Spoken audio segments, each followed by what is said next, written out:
than never.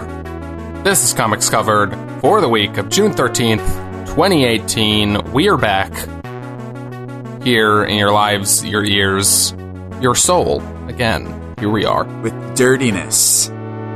Episode Dirty 30. Yeah. Which is in my script, so I'm legally required to read it. Thank you. Even though it makes me feel bad. Well, you wrote it this time, so. Yeah, episode 30 here. Hey. Feels like a landmark. Should have come last week. We had major weather issues that prevented us from recording on really the only day we had to record. So, well, it really should have come around, 10, 11, 12. That's usually when it starts coming. What? Here on Comics Covered, we talk about comic books and the world around them, comics industry, comics, movies, TV, video games.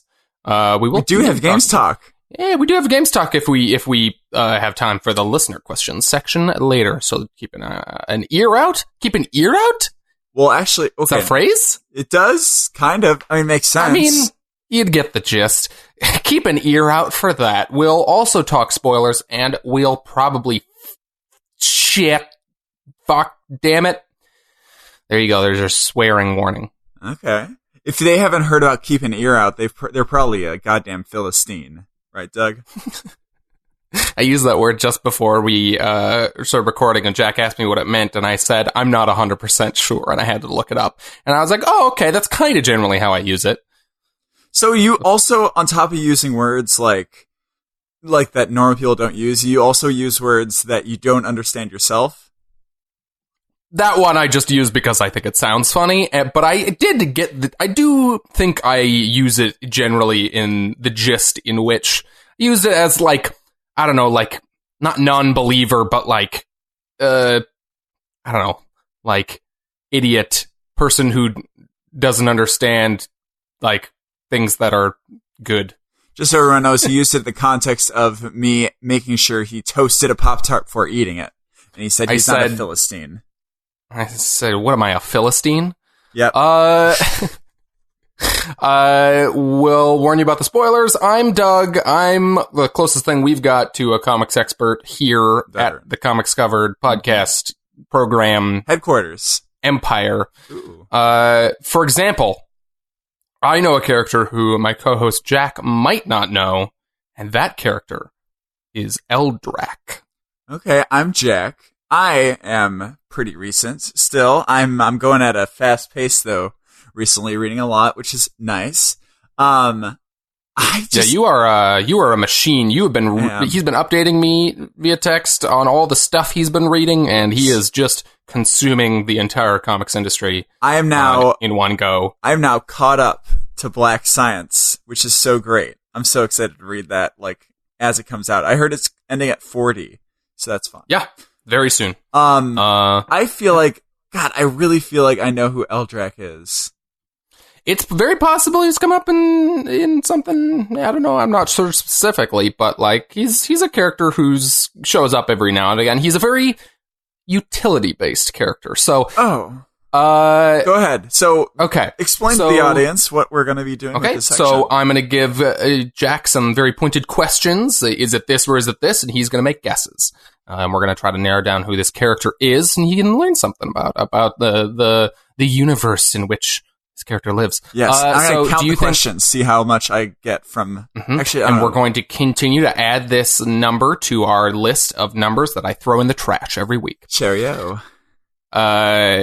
All right, so Eldrac, do you think that is a character from the big two or another publisher? Another publisher.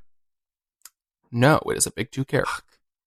Okay, so of the big two, Marvel, DC, which publisher do you think Eldrac is from? Marvel. He is from Marvel. Yes. Okay, now... a few weeks ago, I don't remember exactly how long ago, we had a character who was a mutant-related character, right? Okay. Wasn't he? Oh, no, wait, no, that was our disappeared episode that didn't happen last week. Episode right. Black Label, Comics Covered Black Label. So, well, except that was a real episode. Yeah, that's true. That was a real episode. Oh, shit. Okay, yeah. What was it again? What was the one that you did again? Last week, the one that the people didn't hear about was Sauron, which I thought was very funny to give to you if you didn't know who the character was. I didn't. And he's a pterodactyl. Wait, should we tell them what happened? We tried to record last week. We really did. And I was in Las Vegas and doing everything I could, but Doug made the storm happen in Minnesota. I made the lightning come, for I am Thor the Thunder God. Yes. Oh yeah, that's it. But in any case, yeah, it got tough, and then I had to drive back home the next day. Couldn't really record late, so we just didn't do it. So sorry, everybody. Yeah, sorry about that. And if you don't really care, then well, thank you too. All right, to the folks who fast forwarded over that bit, Eldrac. Let's see. So, do you think Eldrac is like our disappeared character from last week, Sauron? Do you think he is a mutant-related character, or do you think he is an Inhumans-related character? Inhumans. Okay, he is an Inhumans-related character. Okay. Do you think this is a character who has the shape of a... let's see. So Inhumans come in many forms. Yes. Okay. Do you think this is one of the Inhumans who comes in the form of a human-looking person, or do you think he is an human-looking person? You think he is a human-looking person? Yes.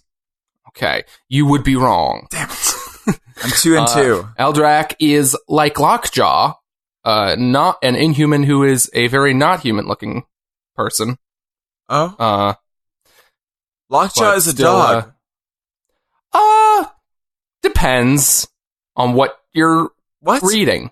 Lockjaw is Lockjaw originally was a human person. What? Who, through the Inhuman process of pterogenesis, turned into a dog man. What? Wait a minute. So he was like an anthropomorphic, like looking dog? No, he looked like he does now. But so if you look at Lockjaw, he has like his like chops on top of his mouth. Yeah. That was originally supposed to read as like a mustache. Oh. He is a man. No way. He's turned into a dog. Okay, in recent years, most writers have just started to write him as just a dog and treat him as just a dog. Okay, but that's... they're kind of like, not retconning it, but everyone's just kind of like trying to ignore it. Yeah. And just write him like he's a dog.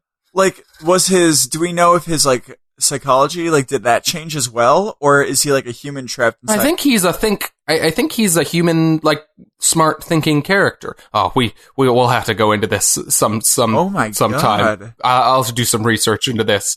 But, it's crazy. Eldrac is a character who is somewhat like that. Like every other Inhuman, he started as a person who goes through pterogenesis and comes up the other side as something else. Something else. Okay, go ahead. Do you think Eldrac is... I'm going to give you two weird options here. Oh, God. Okay. Do you think Eldrac is a large, sentient spaceship, or do you think Eldrac is a large, sentient door?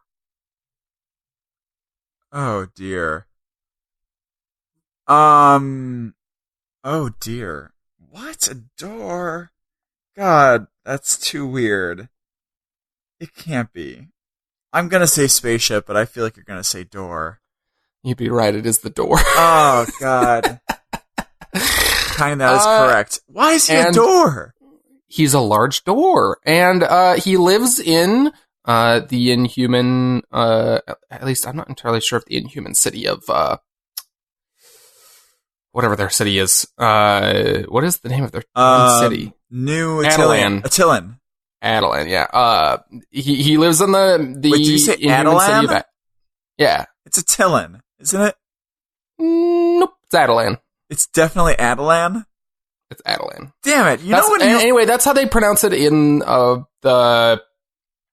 I haven't watched the TV show, but they pronounce it that way in the Ultimate Alliance games, I believe. Oh, or shit. It was either the Ultimate Alliance games or it was the X-Men Legends games, whichever of those read had something the Inhumans in it. And then, like, have this idea about how it sounds, and then... Oh, for sure. That happens to everyone. It happened to me with Harry Potter 2, Hermione. I always read that it as was that was the example I was about to give. Oh, good. Okay. Yeah, seriously. What did you think Hermione was? I don't know. I was like, this is a weird fucking name. I was like, how can this be this weird? And it's just British. It's not like they're that weird. I thought it was Hermione. That is exactly what I thought it was. God, like, why wouldn't you? For my entire childhood, me and all my siblings would read those books, and some of those books my older sister would read aloud to me. Yeah. And when I was really young, and she would read it as Hermione. Oh my god. Yeah, Ron, Harry, super normal names, and Hermione. Like, what the Hermione. Honestly, I don't think I even got that she was a girl for a while. Like, seriously, like, or it's Hermione. It's just this weird creature, Hermione. Sounds like a Snarf character. A Snarf, Hermione. Dear God. Okay, so Eldrac, More large Eldrac. living door. He's a door. Give me a question about his motivations. All right, okay. If you walk through Eldrac, the large living door, this is insane. Okay. Does Eldrac bring you to another dimension in which it's like an alternate version of your life? Or does he bring you to where he thinks you need or want to be in your world? The second one. You are correct. Okay. Yeah. No, actually, you did pretty good on that one. I was going to give you credit. I realized I stumbled on the first one, so I tried to stumble a little bit on the second one. You did. I don't know if I sold it super well. You sold it pretty okay. It was okay. But, okay, so he takes you where you want to be or need to be? Both. Both. It's either one. It's an either or scenario, and then once you get there, you have to kind of like do a little bit of like checking to see if you need or like want. Is this where I need to be or where I want to be? That could be a whole issue. That's nice. Yeah, it's interesting. He's a character who shows up in Hickman's Fantastic Four run. Oh, they just walked through him, and it splits them up because they all go to different places. Okay. Do the Inhumans and Fantastic Four deal with each other a lot? I feel like that's a weird combination. Yes, they are characters who originated in Jack Kirby's run on the Fantastic Four. Interesting. Yep, they are characters who came originally from the Fantastic Four. Did they? I assume they were after X-Men, right? Not sure. I think it's just so weird that they kind of like copied themselves. You know? The Inhumans and the mutants aren't really all that similar. They've made them more and more similar in recent years. So they're less weird. In large part because it seems like, I don't have like insider information on this, but it seemed like Marvel, the publisher, was frustrated because they didn't have the movie rights and they didn't want to be like promoting these movies with their books that they didn't have the rights to. Yeah. So what they did was they slowly kind of like made the Inhumans more and more like the mutants. Yeah. And slowly stopped using the mutants as much. They've kind of gone back and forth. Like they've got a bunch of mutant books, like X-Men mutant related books right now, so but they don't always. You would say this started happening like as recent as 2008 or something? Yeah, it was since they started doing their own movies. Wow. They did this. Let's see. So when did they first appeared, the Inhumans, Fantastic Four number 44 in 1965. Oh. Ooh, this is going to be cutting it close. X-Men. It must be. Wow, okay. I mean, a lot of the Stan Lee, Jack Kirby Marvel stuff came out around the same time, so it's probably going to be pretty close. Yeah. I can't. Comic Vine. I need to just stop using this dead website, Comic Vine. Why don't you just go to, like, Wikipedia or something? Just go to Google. Wikipedia's not as good about giving you, like, the specifics of, like, I don't know. Okay. Powers and stuff. You don't need powers. You need when they debuted. Well, right now, yes, but I'm already on the site. Whatever, you do you. Fucking Comic Vine is terrible, and I can't find the team X-Men. Jesus Christ. Okay, now here we go. X-Men debuted in... This is fascinating radio. It really is. Radio? Here, I'll do a song. Ooh, actually, I don't need a song. My screensaver just went on, and it's Bubbles. Oh, that's fun. It is fun, isn't it? Okay, so this is 1963, so the X-Men did beat them by 2 years. Oh, wow. Okay, I won't say it's copying anymore then. Okay. Now, does Eldrac, is it a conscious door? Does it talk? Does he talk? I don't recall ever seeing him talk. I think he's just a big old door. How sad but is he that? has like eyes. If you follow the link I gave you, he's like a door who kind of like looks like a face, and he was turned into that. Oh dear. Like if you God, that sucks. Imagine. That's sad, isn't it? It's very sad. It's so tragic. Wow. He just, like, imagine, like, yeah, like you're an Inhuman and there's this big rite of passage where you're gonna be exposed to the Terrigen Mists and you're gonna come out and you're gonna have superpowers. And you go in and you're like, wow, I could be like any of these other Inhumans with all these cool, crazy powers. Yeah. I could, like, blow up a city with my voice like Black Bolt, even though it also kind of sucks. Or, like, I have, like, living hair like Medusa or whatever. You probably don't know any of these Inhuman characters, but other than Black Bolt. I do know Medusa. Okay. But you come out and, wow, I'm a large, unspeaking door. Like, I'd even rather be a dog. Like, Lockjaw has a much better deal. Like, this... and it says a living door with no ability to speak or walk, so no speaking. Holy crap. And of course Jonathan Hickman. Of course he did it. Of course. Mm-hmm. Well, I don't think he made this character, but he did use him in was created by Jonathan Hickman and Dale Eagles. Oh, shit. First okay, appeared, I didn't know that was his first... I didn't know that was his first... Wow. I guess I read his first appearance. That's cool. You just read it? I didn't know that. I thought he was an existing character from before that. Huh. Interesting. One of the weird coping mechanisms you learn to have as you read more and more comics that I'm sure you've started to develop is that you kind of just start to assume that any random character you've run into is a character with like 50 years of backstory. Yes. And that you're just going to have to roll with the punches on it. Even conscious doors. Even sentient conscious doors. Jack, How was your week? It was good. Wow, Eldrac. I'm excited to read Jonathan Hickman's run on Fantastic Four because I've read so much stuff by him recently with like East of West and Shield specifically, which we'll get into later maybe. Like, it's just man is nuts. He's just nuts. In any case, my week was great. I went to E3 this week, which was awesome. Big fan. We're able to go because.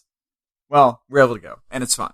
And it was really cool this year specifically because a lot of really cool things were coming out, including this really cool game called The Singing City, which I think it looks awesome. I'm really excited for that, and I talked to you about that. I heard some descriptions of the demo they gave to... I don't know if they... Did you see gameplay of it? I didn't get to see the trailer. I didn't get to do gameplay. I was so mad. They said it was only for press to do gameplay for that game. But I heard descriptions of what the press people...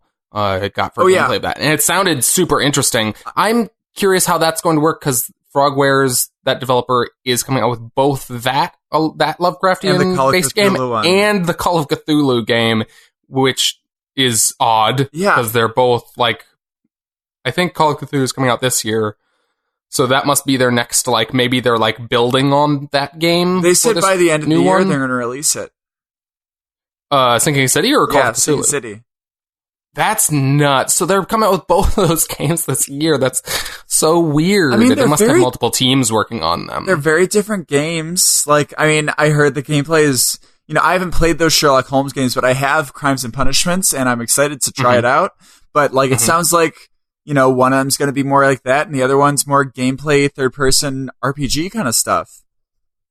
Yeah, it sounded like, I think the I'm not sure. I think the Sinking City one was third RPG. person. Yes, that one was more the RPG one, and the Call of Cthulhu one is more of like a detective game. Yes. I think so. They're both like investigative in they're nature. Both kind of detective games. Yeah. They're both like I think you're a PI in both of them, but I think it's probably the difference between like Vampire is probably going to be more like along the gameplay lines of the Singing City. You know what I mean? Sure. Yeah, I'm curious to see how they're going to differentiate those games. I'm interested in playing both of them because as janky as Frogware's games are, I think they're really cool, and I really like their Sherlock Holmes. What do you mean by janky, I guess? Like, do you mean mechanics-wise, or what? They're not AAA games. Well, no, I know like that. they're very rough around the edges. But they're like their recent stuff has been very ambitious, and like they have a pretty good grasp on like how to structure detective gameplay in games. And so I'm interested to see them kind of try to like work that into stuff that isn't just straight Sherlock Holmes-y detective stuff that has like other stuff. Yeah.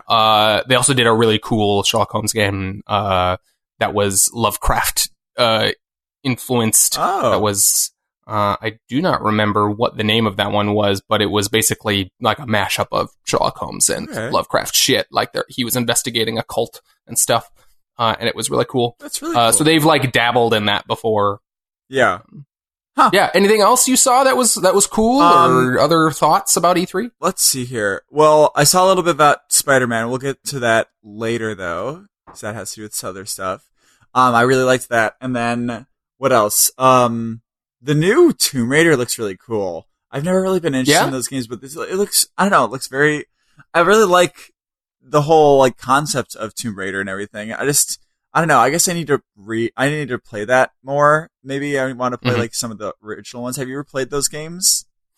I have never played a Tomb Raider game. I've heard good things about the new ones. You would love it specifically. It's like Indiana Jones. Oh, yeah. I have trouble even like, I should really like the Uncharted games. Yeah. And I really like everything about the presentation of them, but I have a lot of trouble with like the shooter part of them. Oh, yeah. I don't necessarily find those bits to be super fun, and at least just for me. And I get very frustrated because I'm not a shooter person. But I really want to play those games. I've played large chunks of them. But, I just have trouble with that. And those games seem even more pushed in the, like, combat-oriented direction than the Uncharted games do. So I've been kind of turned off of... but I've heard really good things about them. I've always been curious, specifically about the second one, because it sounded like they went, at least just that little bit more in the, like, you're actually exploring, like, tombs and stuff. You haven't played anything past the first Uncharted game? No. I was talking about Tomb Raiders now. Oh yeah. But I've played 1 and 2. Uncharted. I gotcha. No, that's understandable. I feel that. And like, Indiana Jones, you can get the non-combat stuff from Indiana Jones: The Fate of Atlantis, anyways, right? That game's great. I'm really excited to play it. But in any case, Doug, how was your week? Tell me about your week. E3 was fantastic for everybody who wants to know. It was awesome. Go ahead. Yeah, I was having a lot of fun following along at home with E3 stuff. But I was not there, like Jack. Yeah. You jerk.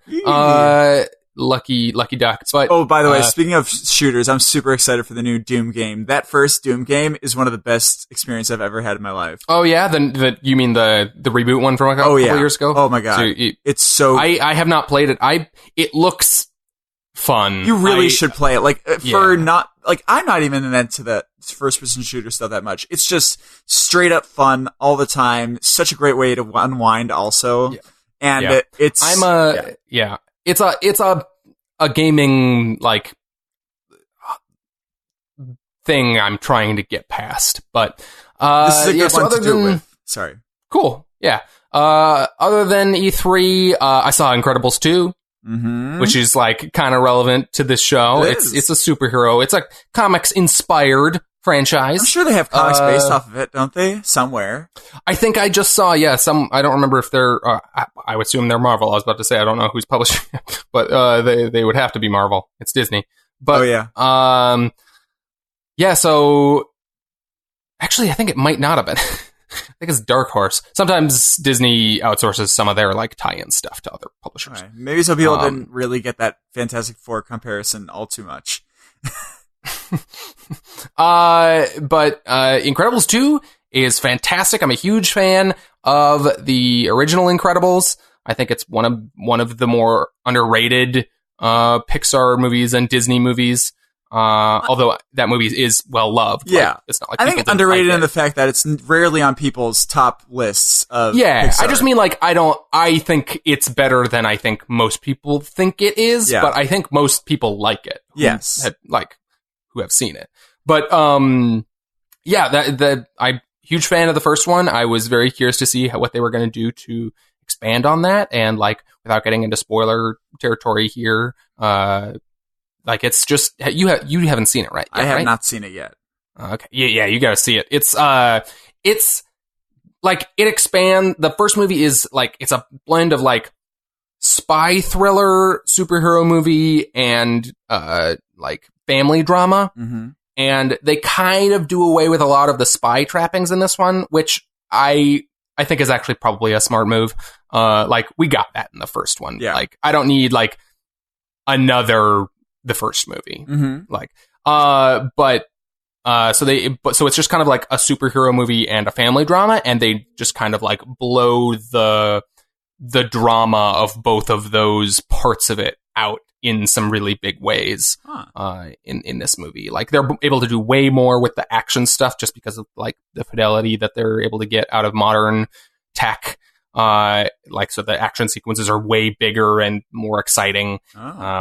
And it's also like, if you've watched the trailers, it's much more, the action stuff is all much more focused on Elastigirl. I love whereas the first movie was much more focused on Mr. Incredible. So you get like lots of really fun, clever uses of like her stretching powers, which was one of the fun parts of the first movie, how they did fun stuff with her. Yeah.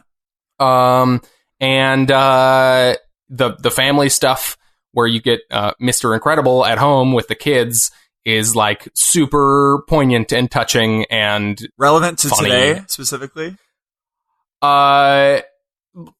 It's more universal. I don't know that it's necessarily. There is like social commentary stuff in the movie, but like the home stuff is more like there's like little jabs and stuff. They make some jokes about what is this new math thing that that they teach kids now? It's a real thing. Samantha actually has to deal with it a lot because she's been doing a lot of tutoring for some kids.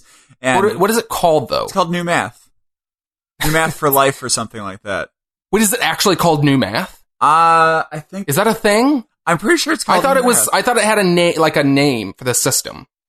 Anyways, the Dewey Decimal System. I don't know. Anyways. Yeah. I don't know, actually. I don't know. Because I think New Math is also what Bo Burnham's song is called, right? Have you heard that song? Maybe. Oh. Apparently, also, they call it New Math in the movie, but apparently that was actually a thing, a New Math, in the 60s. Oh, man, I'm thinking about that. I don't know. Anyways, but there is some... I think they're using that to make a jab at this new weird way they teach kids math nowadays. Yeah. Like there's little stuff like that, but like it's more just like a universal, like he's a stay-at-home dad and struggling to do that while like having never really spent that much time at home with the kids before, and his kids have powers and stuff, and like, oh my god, the Jack stuff, the baby in this movie, is. Because that was like the big reveal at the end of the last movie. Yeah. That like he has powers, that he has 1,000,000 powers. Yeah. And like the fun stuff they do with that in this movie is ridiculous. Okay. And like could have been like annoying how much they used it. But I was setting out of my head to be like, I don't know if that they're gonna lay into that way too much, and it like honestly like they probably technically do use it too much, lean on it too much, but everything they do with it is so funny. Yeah. Like, so genuinely, like, clever and funny that, like, I'm willing to forgive it because it's just super entertaining. Okay. Yeah. So I highly recommend that movie for anyone who likes that first movie. It's a great follow-up. Do they put an after credits scene? 14 years later. No, they did. Okay, good for you. All right. Yeah. Cool. I'm excited. Is it ended on a cliffhanger, or is it kind of set? I'm trying to remember. No, not really. Okay. It ends with a similar thing to the first one, where it's a not really cliffhanger. Like, it's a cliffhanger, but it's not a cliffhanger, you know? Okay. So, spoilers for Infinity War. Silence. Mm-hmm. So the ending isn't them, half of them disappearing into disintegrating, no?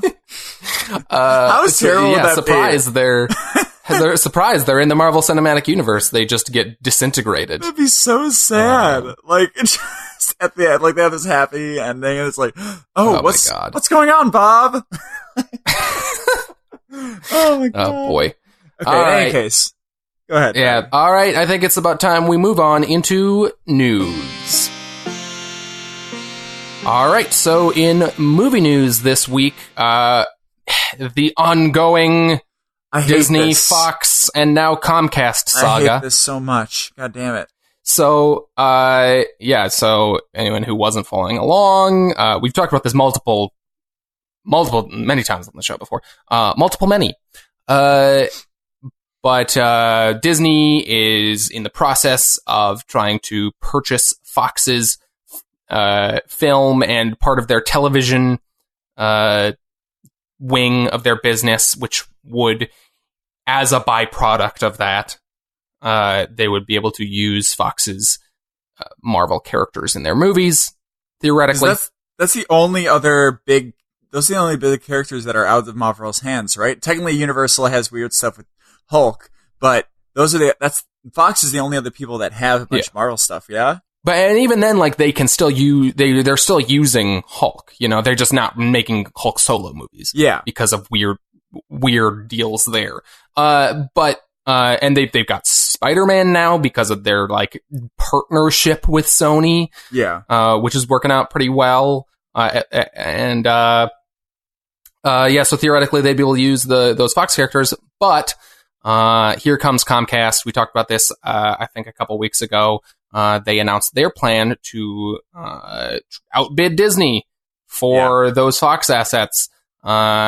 They announced this week that they made that offer. They made a $65 billion, quote, all cash offer, which confuses me. What literally does that mean? Does that mean a man went to the Fox with a large briefcase with $65 billion? That is a large briefcase. It's got to be a large briefcase. That's like 20 people with briefcases. Jesus, you know, Christ. Easily, right? Right? Like, yeah. Although I really like that. This movie is so stupid, but I like the scene in Dodgeball where Ben Stiller, he says, I don't remember what the amount is, but have you ever seen $50,000 in cash? And then he opens the briefcase and it's one single little, like, rubber banded thing of, like, stack of bills. And he's like, it doesn't actually, it's not that much in real life. Or it doesn't really fill up a briefcase. Wait, you don't like that movie? It's a great movie. I know I like that movie. I just said it's super stupid. It is. Oh god. Ben Stiller's a genius. But in any case, yeah, I don't know what the cash thing means, but I'm just like, okay, is Comcast do you think it's a bigger company than Disney or smaller?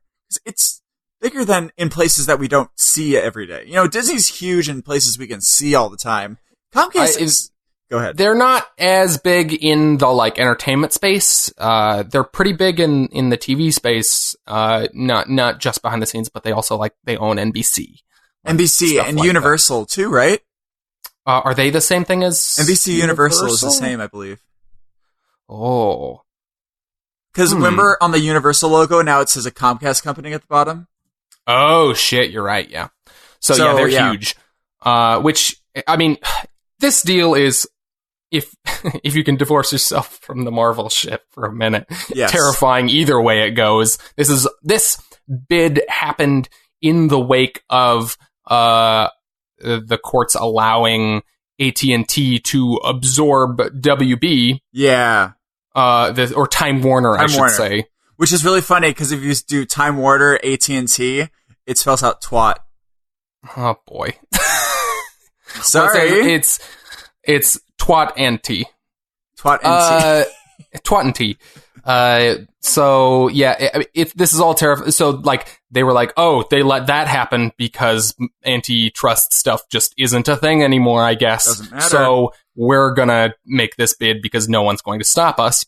And so, this is terrifying either way this goes, because monopolies are bad. Yeah. It's just bad for business in general. I mean, it's bad regardless what side of, like, if you're a super, like, free market person, like, it's bad for the free market. Yeah. It's bad for competition. Yeah, it's terrifying in any way. If it has to be one of them, I prefer it was Disney, just so we could get the Marvel stuff. I know, which is petty and silly. But I feel like with this on the table, maybe they will start being like, "Hey, we can't let them, take advantage of this system all that much. We have to start looking at this and, breaking down on it." I don't know. I feel like this is bringing too much attention to it, and if it has too much attention, people are going to start stepping in and stopping it. Yeah, I don't know. Anyways. Business is not our thing here, but it just continually amazes me, and we've talked about it a few times, so I wanted to update that bit. So that's happening. You may, just to keep people kind of forewarned, you don't get your hopes up. You may never see the Fantastic Four or the X-Men in the MCU, at least not in the foreseeable future if this happens. Hey, what if we get if Comcast buys them, we can get X-Men and Fantastic Four in their dark universe with the Mummy. Didn't you want to see Tom Cruise in their Universal monster movie universe? Yeah. Fucking goddamn it! That whole shit make me so goddamn mad. I know. Hey, I heard it's a lot Tom Cruise's fault. Apparently, he had creative control over the Mummy, and he wanted more screen time in the Mummy, so they had to make it more focused on him in the movie as opposed to the actual Mummy. That's frustrating. So blame Scientology. It shouldn't have been a Tom Cruise action vehicle. That is the most wrong-headed thing they could have done with that entire franchise. Yeah.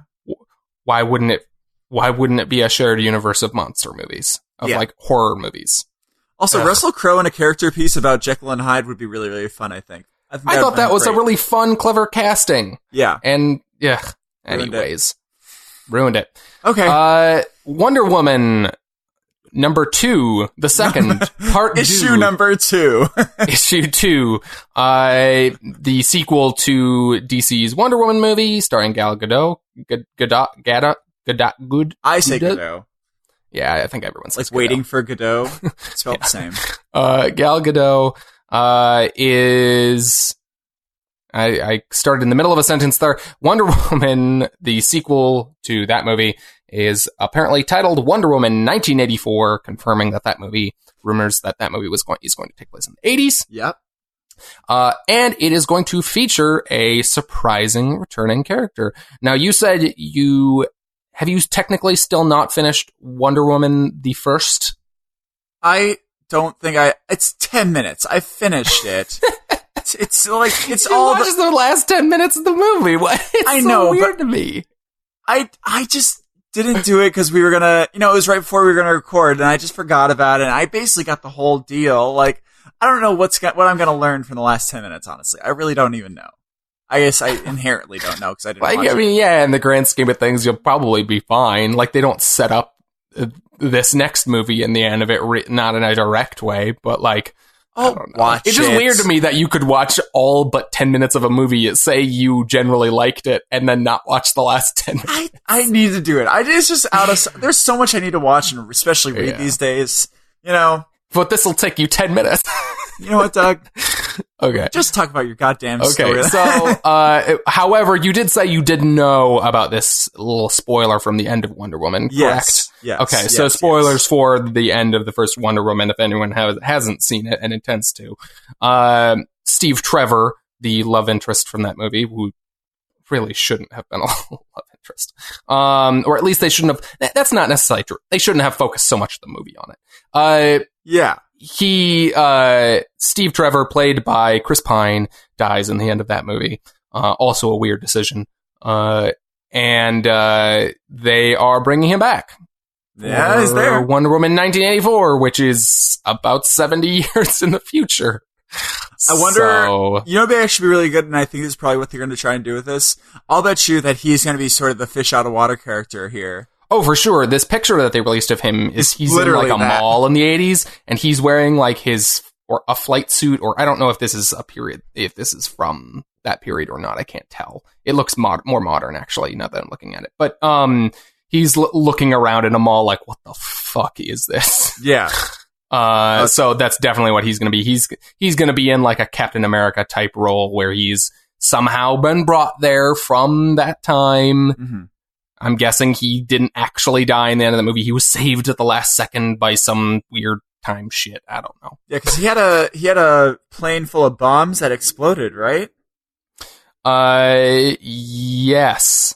Yeah, he flew away with a bunch of bombs, I think, and they exploded. I mean, do you think this has anything to do? Aren't they still doing a Flashpoint movie? Maybe it has something to do with that. That's after this, though, I think, because they haven't released anything. That Flashpoint movie, I don't think that's filmed yet, has it? No, I don't think so. I'm just saying that ideas from it could. Oh, sure. Yeah, sure. You know, I don't know. Though. Maybe. Who knows? Who the fuck knows? I have no idea. Yeah. But yeah, this is interesting. I'm glad I watched the movie so I could, see this. Chris Pine is great though. I'm excited. I like Chris Pine. I haven't seen him in enough stuff. You saw him most recently in Wrinkle in Time, which was he in Wrinkle in Time? He was in Wrinkle in Time. Trying his hardest to make good work of one of the worst scripts I've seen in years. Did you see the one where he was with Denzel Washington on the train? That was a fantastic movie. I heard that was fun. Oh, it's so good. Unstoppable? Is that what it was? Yeah. Is that what it was called? You should see it. That's one of my favorite Chris Pine movies, other than Star Trek. I heard that was fun at the time. I was intending to watch it, but then it, like, I don't know, it didn't remain at the top of my list over time. Because it was one of those ones that was like, people were like, oh, it's pretty good, but not like, people weren't bowled over sort of by like it. An upgrade situation. But I'll watch that if I recommend it. It's on Netflix sometime and I'm looking for something to watch. I really liked Chris Pine's presence in that first movie. I thought he was really good as that character. I liked his character in that movie. Like, I think they pushed the romance angle too much. I thought it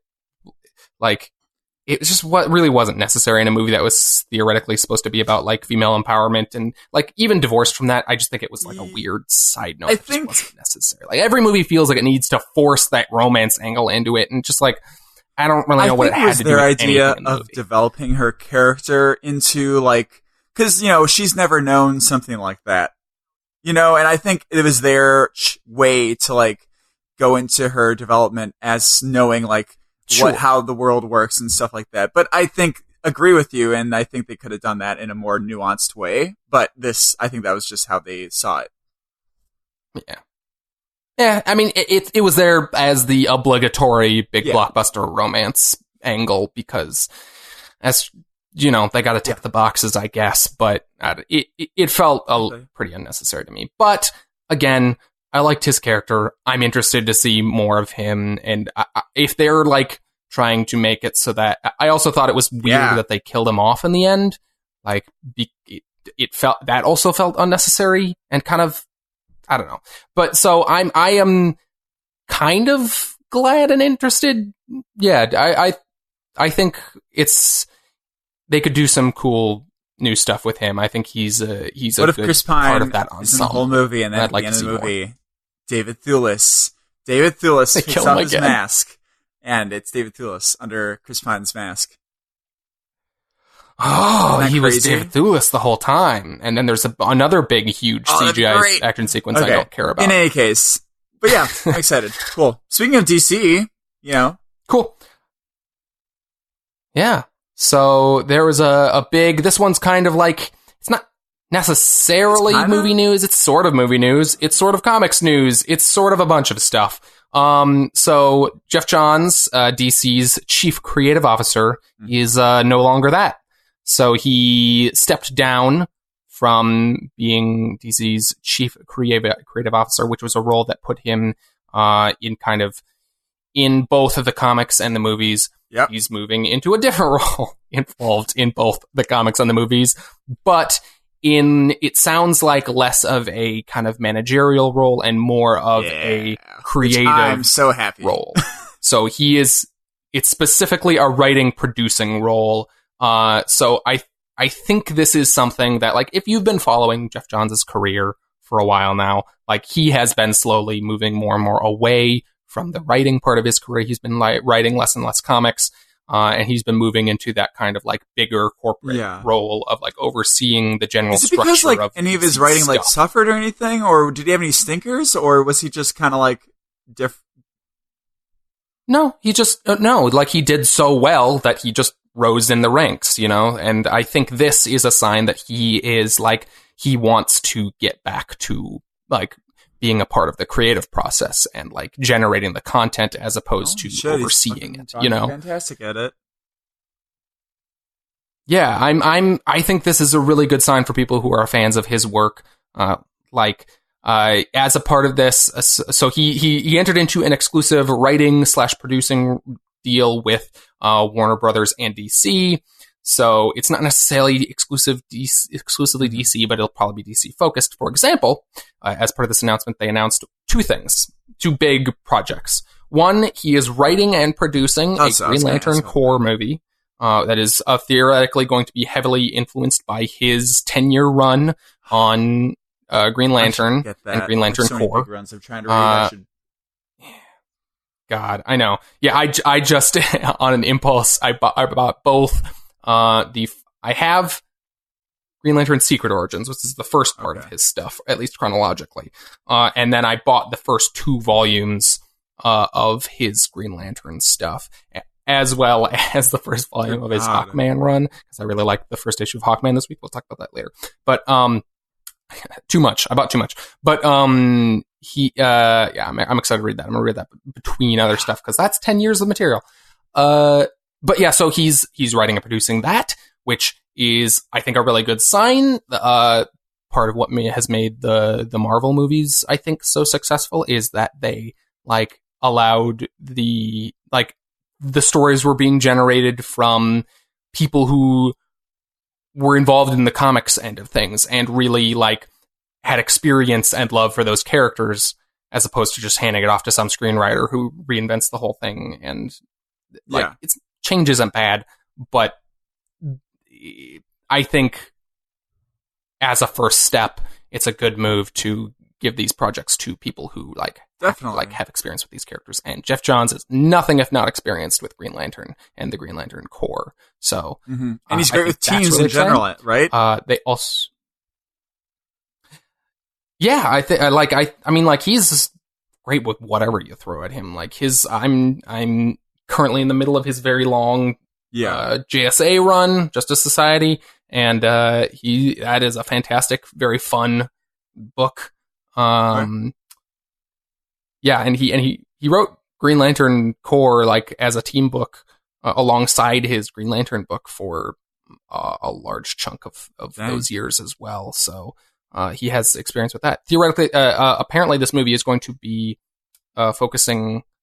I mean, it's going to be about the Corps, so it's going to be about a lot of characters, but it's going to central in that is going to be both Hal Jordan and John Stewart. Damn. So okay, well, I'm pumped. I love Jeff Johns ever since Infinite Crisis and I guess Doomsday Clock before that, but I don't think I was really aware of Jeff Johns until Infinite Crisis. And goddamn, I'll let him birth my babies. Yeah. And then the second part of the creative announcements for this is he's going to be writing a Shazam book for DC. So he's also, so I think there's purpose to those two things being the announcements that he's getting back to creative stuff, and it means he's going to be doing, he's going to be writing more stuff, and it's going to be both for the movies and for comics. So I think that's really cool and a good sign for for people who like his work. Has he ever been with Marvel? Very exciting. I don't think so. He's a huge DC fan. I don't think that he's ever, I don't believe he's, at least, I don't think he's ever worked consistently for Marvel. I wouldn't be surprised if he'd written something for Marvel at some point, because most people have like done a one-off or something, but I don't know. He's been a something to look up ever. Yeah.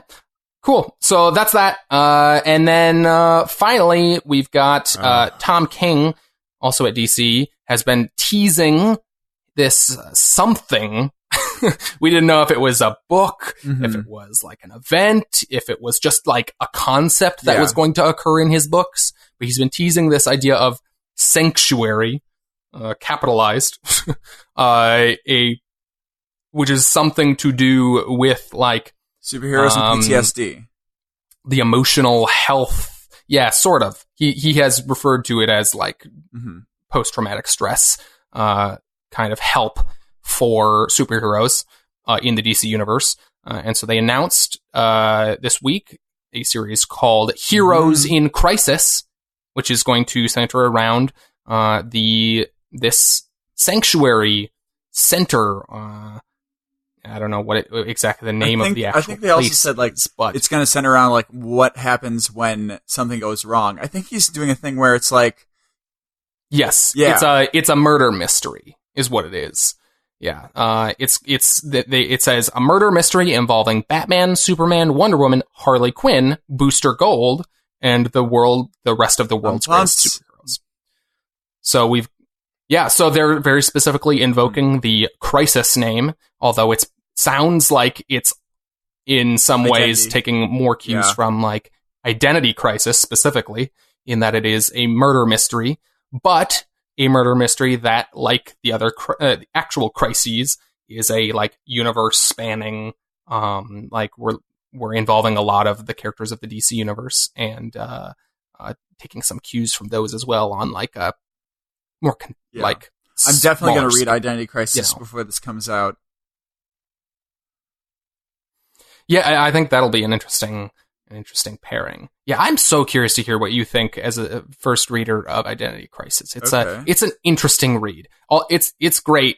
It's great in some ways. It hasn't aged great in other ways, but I think it's a really great mystery story. And that's Brad Meltzer. I don't know anything else about him. It is Brad Meltzer. Yeah, he's written a bunch of stuff for DC. He's also a novelist. But yeah, Heroes in Crisis. I'm interested to see how he's like. I wonder if he's setting anything up now, like in his books, that is going to be in that. Yeah? He has been, in small, little itty-bitty ways. He, in Batman, he's been the Booster Gold call out in this little snippet here for this book is a thing that's specifically from, I think, actually, the Booster Gold and Harley Quinn were both hinted at in his Batman book. They both have shown up. Booster Gold was the center of a recent arc in which he kind of went crazy a little bit. And Harley Quinn was in a big Poison Ivy storyline in which she, as a psychiatrist and as Harley Quinn's friend, kind of helped de-escalate the scenario. So I think she might end up being possibly someone who is involved in kind of like sanctuary as so you just said therapy, Harley Quinn is interesting. Helped Harley Quinn as a psychiatrist. Yeah, Poison Ivy. Oh, did I say Harley Quinn? An awesome idea, by the way. I love that. That's so cool. Yeah. I really need to read his run on Batman soon. He's so good. Okay, but I'm really, really pumped. It's great. It seems like he's really on his bread and butter when he's dealing with emotional trauma and stuff. Probably, because of the fact he's probably has a lot to deal with, and that's why he's so good at writing it. But I'm really excited to like share that with him. You know what I mean? Like that's really, really cool, I think. Yeah, let's see. He specifically said, because Tom King, for anyone who doesn't know, he talked about this on his recent interview on He's Seth on Late Meyers. Night? But he was on Late Night with Seth Meyers, which is interesting. But he talked about his experience in the CIA, but not in this kind of detail. But in this thing about Heroes in Crisis that they released, he says, I feel like I'm part of a rolling generation of people who spent their 20s overseas fighting terrorism. Millions of people cycle through that machine and come home to America. And I think that sort of experience of violence is shaping who we are as a culture and as a country. And I want to talk about that. I want to talk about that experience, the experience of what violence can do to a person, to a community, to a nation, to a world. So this is a book based on his feelings about being someone who came home from being part of the war in Iraq and kind of what that does to a person. Is this Tom King's first big event? Yeah, sort of. Yeah, it's his first big, kind of universe-spanning book. He's, played with a lot of characters in his various books, but, this is, I think, his first, big, this is a book about the DC universe. I'm really excited to see. Yeah, so I'm very excited, because I have yet to be disappointed by him writing any random character, He's had a lot of characters show up in his Batman run, and pretty much every time it's always wow, this is a really good version of this character, and it's always just off from what you are used to with them. It's great. Cool. So yeah, very, very excited for that. Cool. So that's going to do it for news. Let's move on into our weekly comics.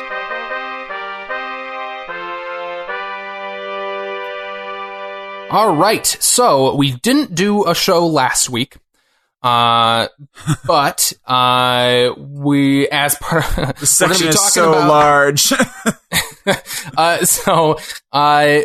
We wanted to kind of make up for that a little bit. So in the bulk of our section here, we're going to be talking about more than just the books that came out this week, but just as part of our tradition here, let's update the people on what we had on our poll this week. Yes, Jack, why don't you let the people know what books we picked up this week? Why don't I, Doug? Okay, we both picked up Eternity Girl number 4, which was great. Sorry, I won't do that for everyone. Never mind. Eternity Girl number 4, Hawkman number 1, Marvel 2-in-1 Annual number 1. Sorry, Mr. Miracle number 9, Shield number 6. That's the Hickman and Weaver. The Magic Order number 1 by Netflix. The Man of Steel number 3 and Venom number 2. That Netflix thing, we can talk about it more in a minute, but we'll talk about it more. It's so confusing.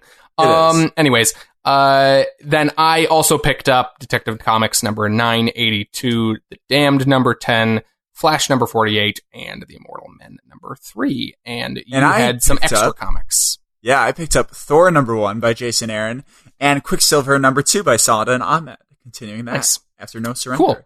And then of our books from this week, Jack, did you have a favorite cover this week? Please refrain from burping into the microphone. Sorry. Let's do two repeatedly. Things. Let's do two things. Okay. Detective Comics. How does it continuing? I haven't read it yet. Oh, well, fuck you. It's on Flash. Flash was good this week. I don't know. I continue to be vaguely interested in seeing how they bring back they keep teasing old history stuff from before Flashpoint coming back, and I'm interested to see how that stuff works out. It's also very confusing because they seem to be doing all of that stuff independently of whatever's going to happen with Doomsday Clock. That is probably going to restore a bunch of history stuff. Completely independently. Yeah. In that they've created a whole mythology around why these characters are missing in Flash, and specifically only Flash characters. That's real weird. And I'm not super into the idea of the Flashes fighting each other as a whole arc. Okay. That's kind of unnecessary, but by the way, let me talk about. It's going to take me a long time to really get used to like feeling how each different series is connected in the universe. You know what I mean? Mm-hmm. Like, you mean like how they don't all necessarily fit 100%? Like how Doomsday Clock is going to fit with Flash. That's so foreign to me right now that I'm just going to, it's going to take a while. I mean, to, like, the answer is they out. kind of don't, because Doomsday Clock has kind of like just gone entirely off the rails in terms of how much it's been delayed at this point. Yeah. Both in when it started and how slowly it's progressing, because was plagued by delays and then turned into a,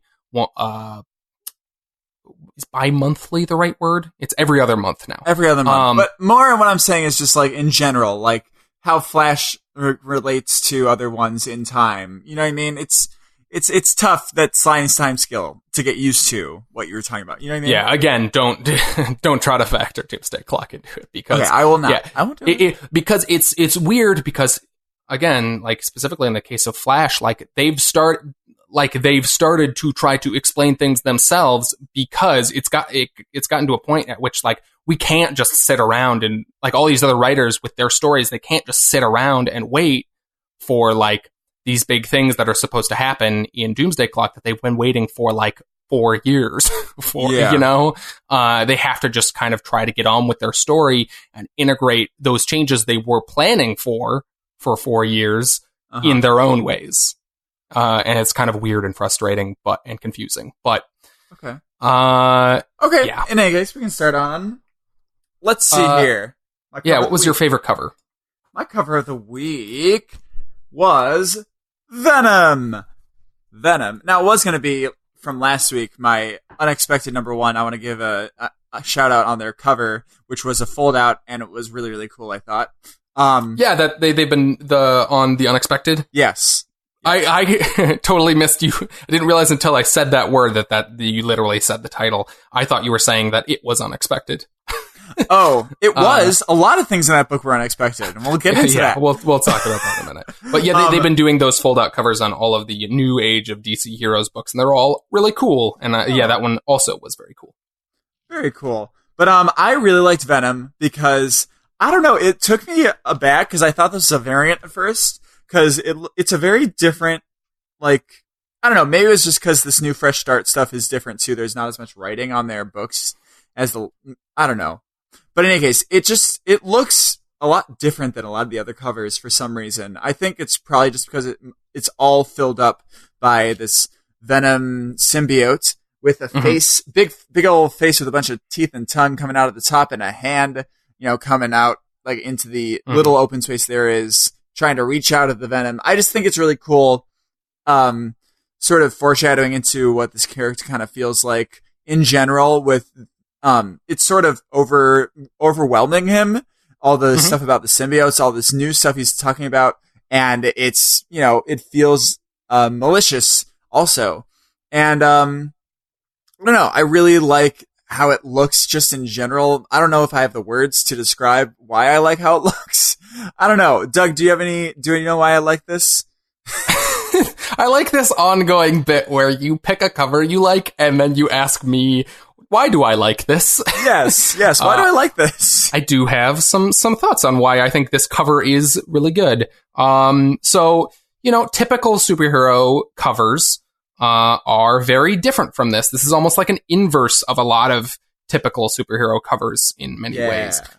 Both in how it uses lots of negative space. Superhero covers are largely either like a full figured character or multiple full-figured characters all in some sort of action pose. This is a lot of negative space. We really only get one tiny bit of person in that hand, and not even a face.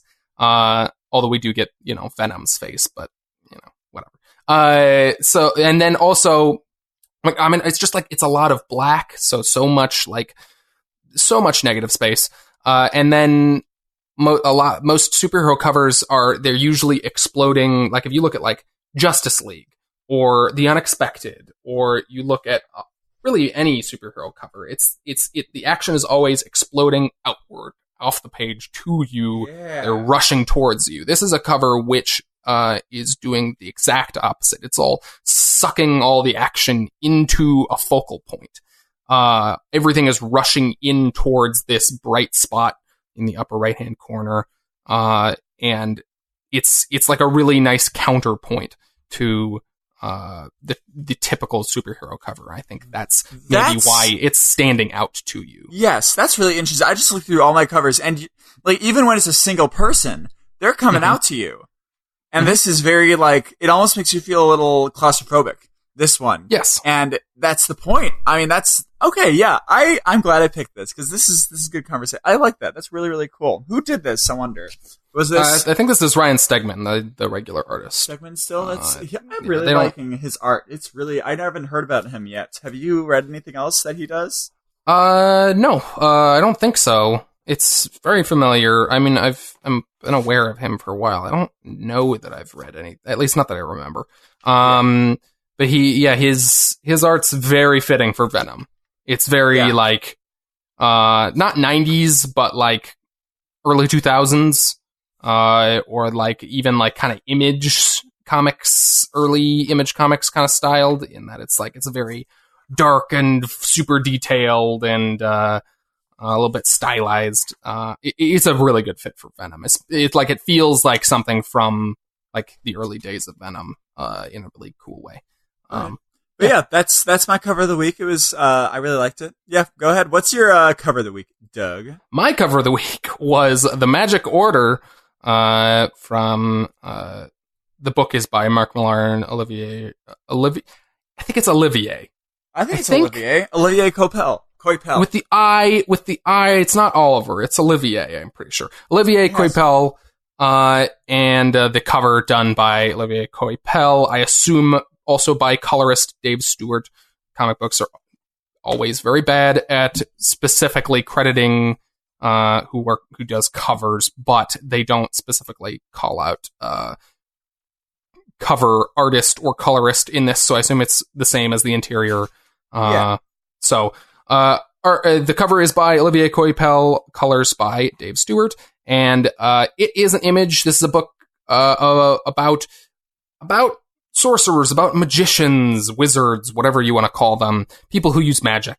And it is this central family from the book in their various kind of looks, and they're standing in a circle in midair in this kind of skyline scene.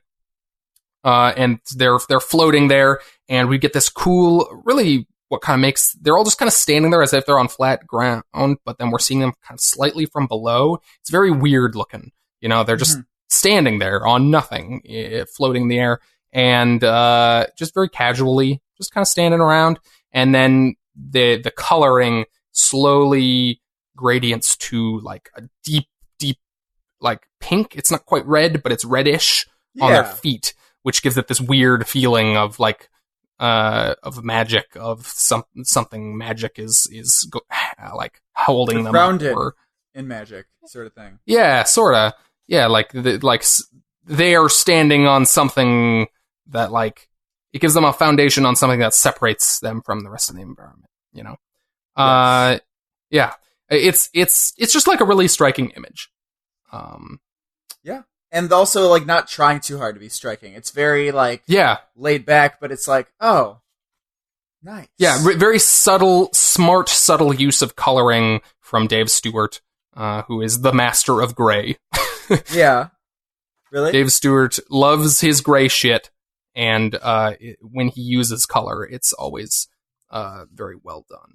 Is he working on Dr. Star? Yep. He does... Really? Yep, he does the coloring on Dr. Star and I think all the Black Hammer stuff.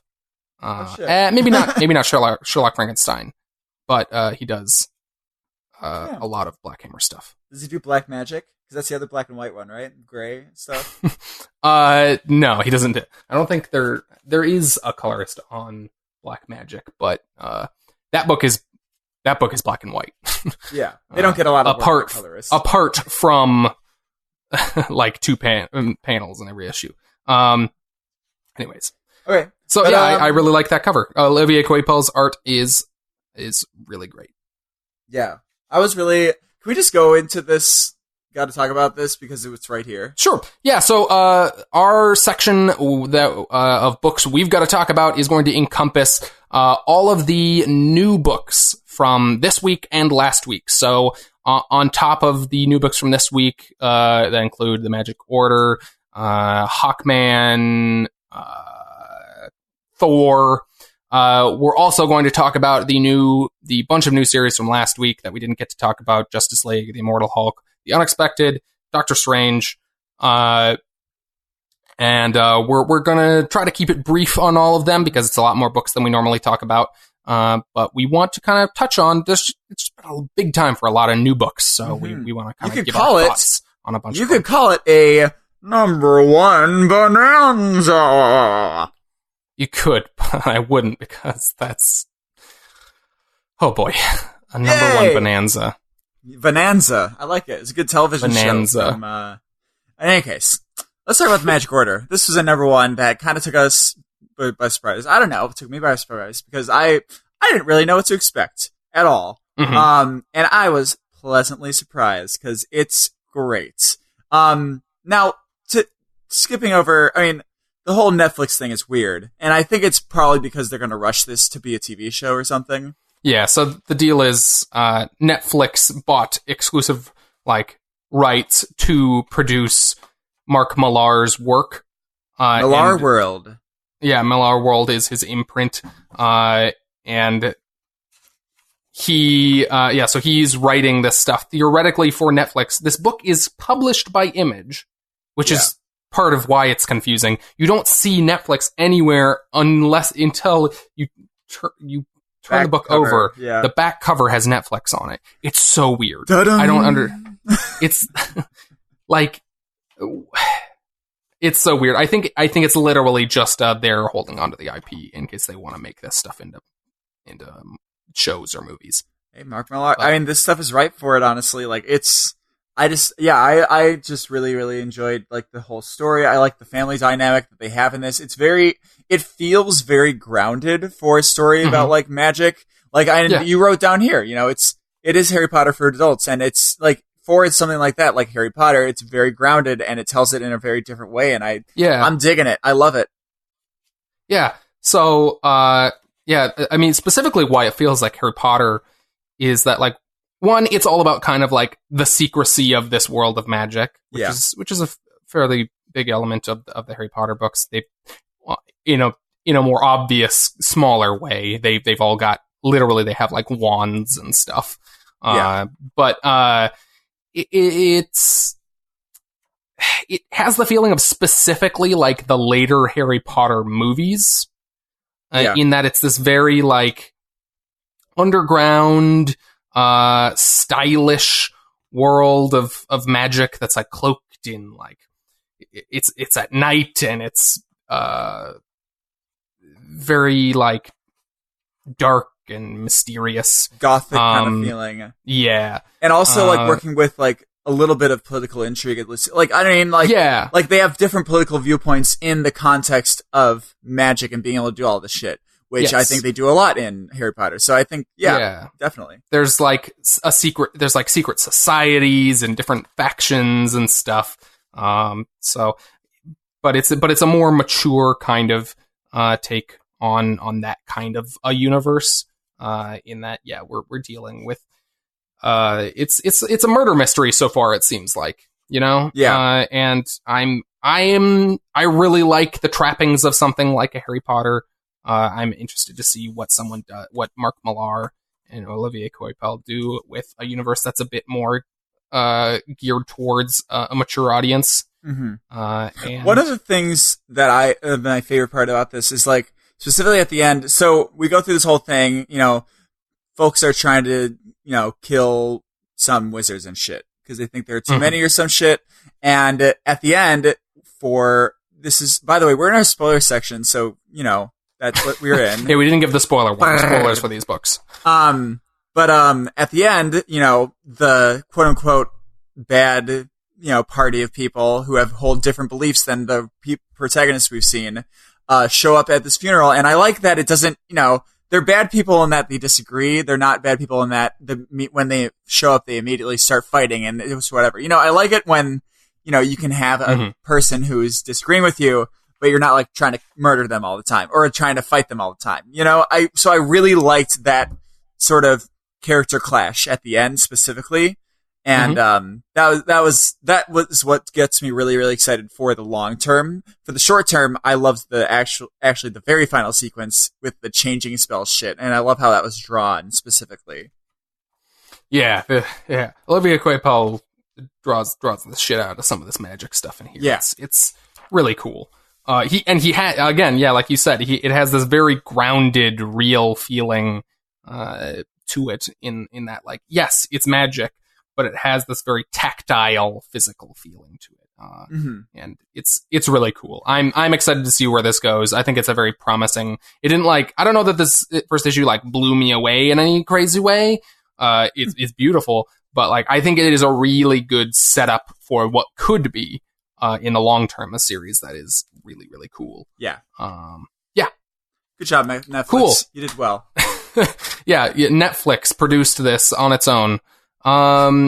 So we've got other Down books here. Let's talk about Justice League. Let's try to spend just a tiny bit less time on these other books than we did on that one. We got a lot to get through. Yeah. Justice League. This is Scott Snyder finally taking over Justice League after having to wait through Dark Knight's Metal and Justice League No Justice, which had their ups and downs. Yeah. I don't know that we were always huge fans of all of the stuff that those books were doing. You entirely skipped No Justice because you weren't happy with where Metal went. Yes. But we both picked up this issue, gave it a chance, and I really think that Scott Snyder delivered. I think this is what I was hoping for from all of those other theoretically Justice League or kind of DC Universe focused books. I think from he needs a character to hold on to really focus on and develop. And if that's Martian Manhunter in this, I'm all on board. Yeah. So do you want to set up kind of real quickly kind of what the pitch of this book is specifically, okay. As opposed to the other Justice League or Scott Snyder stuff that you've read? Well, I mean, okay, so basically, Justice League is all, at the beginning, Justice League is all split up into different areas of the world. Martian Manhunter is the chairman of the Justice League now, and he's acting as the sort of mental connection between everybody. So they're talking, which I love their jabber, by the way, between themselves. It's really great. Yeah. Meanwhile, we're dealing with some flashbacks, from Martian Manhunter's old life on Mars and him having nightmares about them dying. It's really delving into his sort of tragic origin and everything. Meanwhile, also, Lex Luthor is over here causing some shit as the Legion of Doom. Legion of Evil? Legion of Doom? He's putting together a new Legion of Doom. Okay. Yeah. And they go to, is this Thanagar that they go to? I forgot. This has been a long time. No, this is Vandal Savage. Vandal Savage is causing this is just Earth. Yeah. I love the name Vandal Savage still. I think it's ridiculous.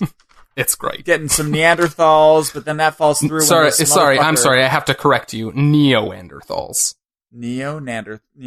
God. Neo-Neanderthal. Neo-Neanderthals. Dear God. They use that word multiple times. They are his new Neanderthals. They are his Neo-Neanderthals. Whatever. We got this totality shit that came up, and I think I'm really interested to see what's happening here, because we got a giant face here as well. I don't know what the fuck that is. I don't remember what you're talking. What are you talking about? The giant face that comes out when in space. Yeah, in space. It's crazy. That was almost my panel of the week when we had this, because I love the scale that we've been talking about. It's really cool what they do with it. And then Martian Manhunter is alone. He's kind of doing his own shit a little bit. Looks like how he's going to deal with it, because he cut them all off or they left. But I mean, that's kind of the overview, right? I don't know. That was kind of, you can figure out from that. Yeah. So this is a book that is, we've brought Martian Manhunter back on as kind of in a lot of ways the kind of heart of the team and we're using him as a little bit of a, at least in this first issue, a little bit of a focal point in that he is kind of the connective tissue between all these characters. He's how they communicate. He is the connection between all these characters. Yeah. In a literal and kind of like story way. And I think that's a really smart move. I think it works really well in this issue. I think Scott Snyder writes a really good Martian Manhunter. And if that's going to be kind of one of the kind of cruxes of this series, I'm super in on that because I've made it clear I really like Martian Manhunter before. And I agree. It really is crucial to Scott Snyder's work that he have that kind of focal point in a character. Yeah. To kind of guide his storytelling. And if that's going to be Martian Manhunter, I think that's a really smart move. And I will say I'm excited. I will say two things, sorry. One of my favorite things about this book is when they're talking about like the minutia of how they're going to deal with this situation and stuff. I really like the discussion between them, and I like how it's written, and I think that's awesome. Thing I don't like how Joker is drawn here. No, you don't like it? I really liked how Joker looked in this. I don't know. I don't like how clean his suit looks. I'm fine with how clean his face looks. I just don't like the clothes he's wearing mostly, I guess. And I don't like it. I think it's a fun, different take on the Joker. I like it. He's very stylish. It might grow on me when they develop this specific joke. You know what I mean? It might grow on me, but at this point, I guess I just don't. Yeah, I mean, we haven't really gotten enough of him to really get much of like what the take is here. It definitely looks very different from like recent depictions of the Joker. Yeah. He's a very dapper but very almost like laid back. Like he's in a suit, but he's got no tie and he's got his shirt kind of open a little bit. You know? Like he's very it's like disco Joker. It's not disco. It's modern looking. Disco Joker. It's just very like, I don't know, like laid back but stylish. I think it's disco. Which I kind of like that. I don't know. I'm always interested to see what people's different takes on the Joker, and Scott Snyder's written a bunch of the Joker. I think I'm fine with him doing something different with him. Yeah. Like disco too, cool. So then, your book that you would have picked for your cover of the week last week, The Unexpected, number 1. Oh, you're skipping Immortal Hulk? Oh, I'm sorry. This was just the next one in my pile. We can talk about either. Let's do Unexpected since it's easy for you. So Unexpected number 1. Jack, you really liked this book. You tell the folks why you liked it. Well, okay. Literally the only reason why I liked it was because it was very unexpected. Like, the things that happen in this book. Spoilers, half the team on the front dies. Yeah, I'm skeptical that that's a real, like, ongoing thing that will... I hope it's not. I'll be very sad if it is, because I really enjoyed that this played with your expectations, specifically because it's called The Unexpected. And it played with your expectations with the quote-unquote bad guy, too. Like, I don't know, like, is this something that we're going to be dealing with a lot, or is he not the real bad guy? You know what I mean? Like, I'm really interested to see where it goes. Honestly, I thought this issue was going to be better than it was. I was a little bit let down by the quality of like the story and the issue in general, but because I thought they were going to delve into like her dealing with her having to fight every 24 hours at first, but I guess not. I don't know. There are things about this that I didn't like, other things that were unexpectedly cool. But I'm interested to see if they bring these two people back. It's a big red flag for me, and I'm not going to do it anymore. But I'll look at the next one. Yeah, I think killing them off at the end of the first issue, if you bring them back immediately, that's frustrating. But that's expected. Yeah. I mean, if that's supposed to be part of the pitch of the series, then yeah, that would be a frustrating move because that was very unexpected, and I would hope that is part of theoretically the pitch here, that is going to be a book with a lot of twists and turns. But this book was real busy. Yes. I like with a lot of recent Steve Orlando books, I like a lot of what's happening conceptually. I like the ideas of a lot of these characters. I like a lot of them visually. Mhm. I really like this main character, Firebrand. How she has to get in a fight every month or whatever. Is that what it was? 24 hours. Every 24 hours or she'll die or something. Yeah. She has to feed the conflict engine. That's really fun and silly. I like visually this character, Neon, who is the leader of this group who tries to get her to help. But overall, like, just like, there's a lot going on in this book, and it's a lot of dialogue.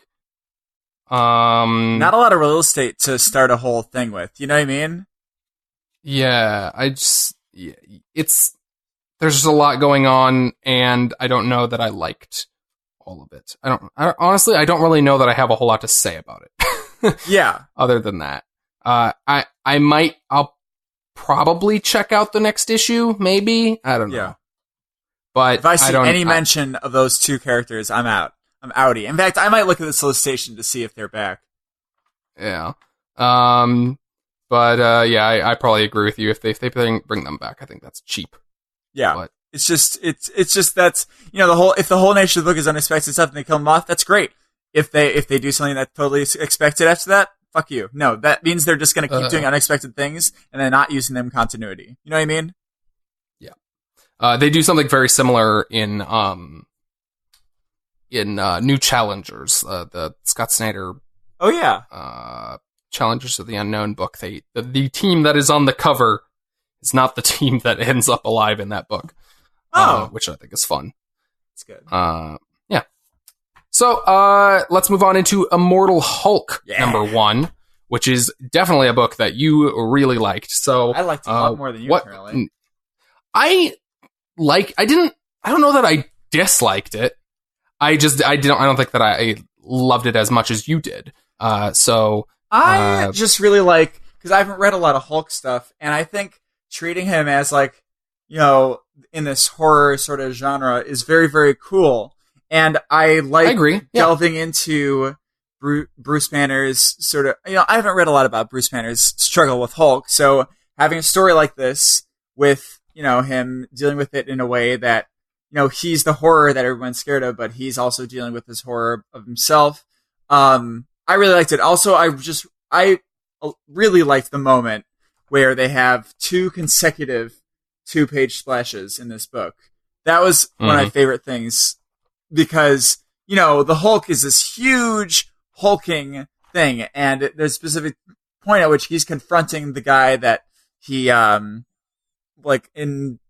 at the beginning, where he shot a girl, and you have this big 2-page splash of a huge Hulk, you know, looking this guy in the face.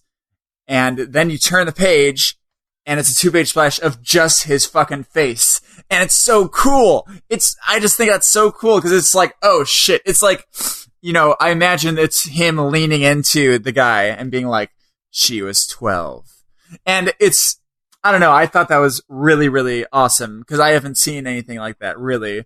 Like, where you have 2, like, I can see how it could be seen as ridiculous, maybe, or like, oh god, like, calm down there. But I think that's perfect for this character and perfect for the sort of aura they're trying to build around him in this book.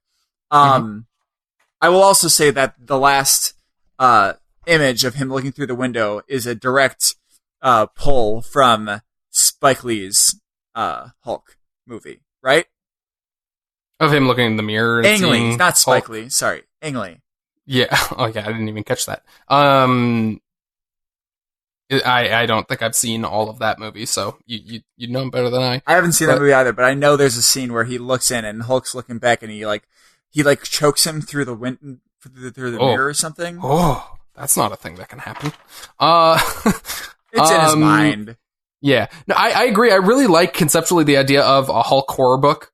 Apparently, in kind of looking into this, this was originally this book started out as a pitch for a television series.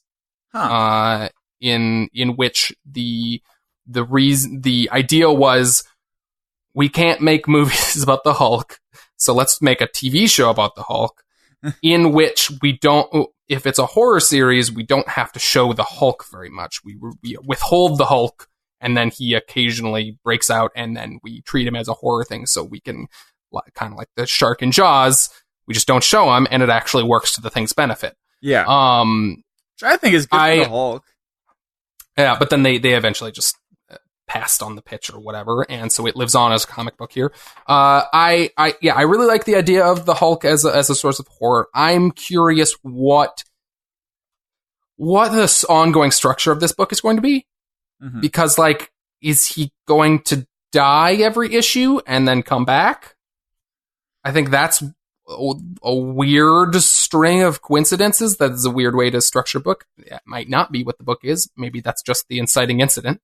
Yeah. I think that would be the better way to go. Yeah. I hope that every issue is not like a case of the week thing where Bruce Banner is involved in some sort of crime and dies and then comes back to take revenge on the criminals. Yeah, that'd be annoying. Because that doesn't sound interesting to me. I don't think that'll be it. Do you see this cover of the next issue at the back?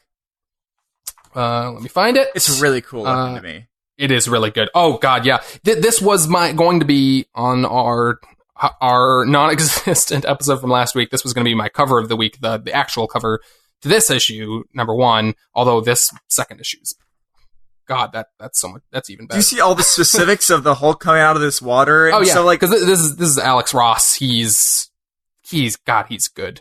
Alex Ross does lots and lots of painted comic book cover. He does a lot of covers. Have you ever seen Kingdom Come? I don't think you've read it, but it's a DC book. Okay, no, I don't think so. Okay, if you like this art, it is an entire book comprised entirely of Alex Ross painting the DC universe, and so good.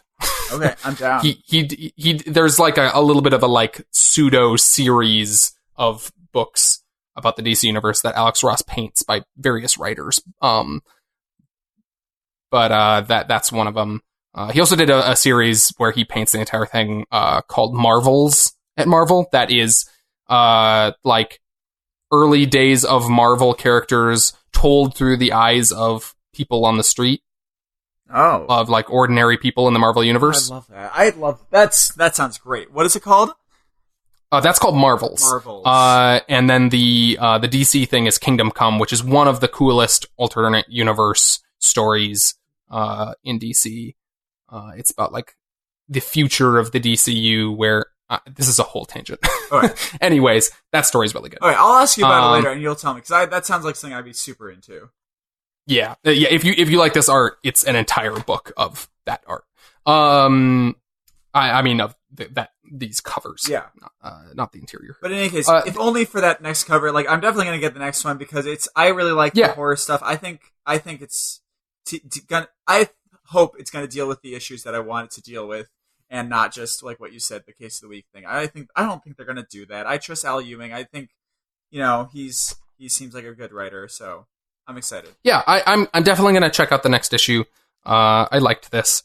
I just have concerns about what it is going to be. The next issue will be telling of whether or not those concerns are founded or not. Yeah. But I think as a first issue, I think this is good. I really like the moment where the lady, what was it?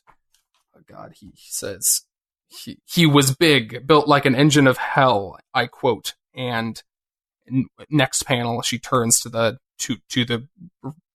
reader, who faced the panel or whatever. Yeah. She says, and he was green. Understand? Which is, God, that's good. Yeah. I love treating him as an object, like a horror force, and seeing that through the eyes of people around him. I think that's really cool. Yeah. The last book, I should say. What? From last week. Oh. Yes. We I guess we kind of skipped around. We started with the Magic Order from this week.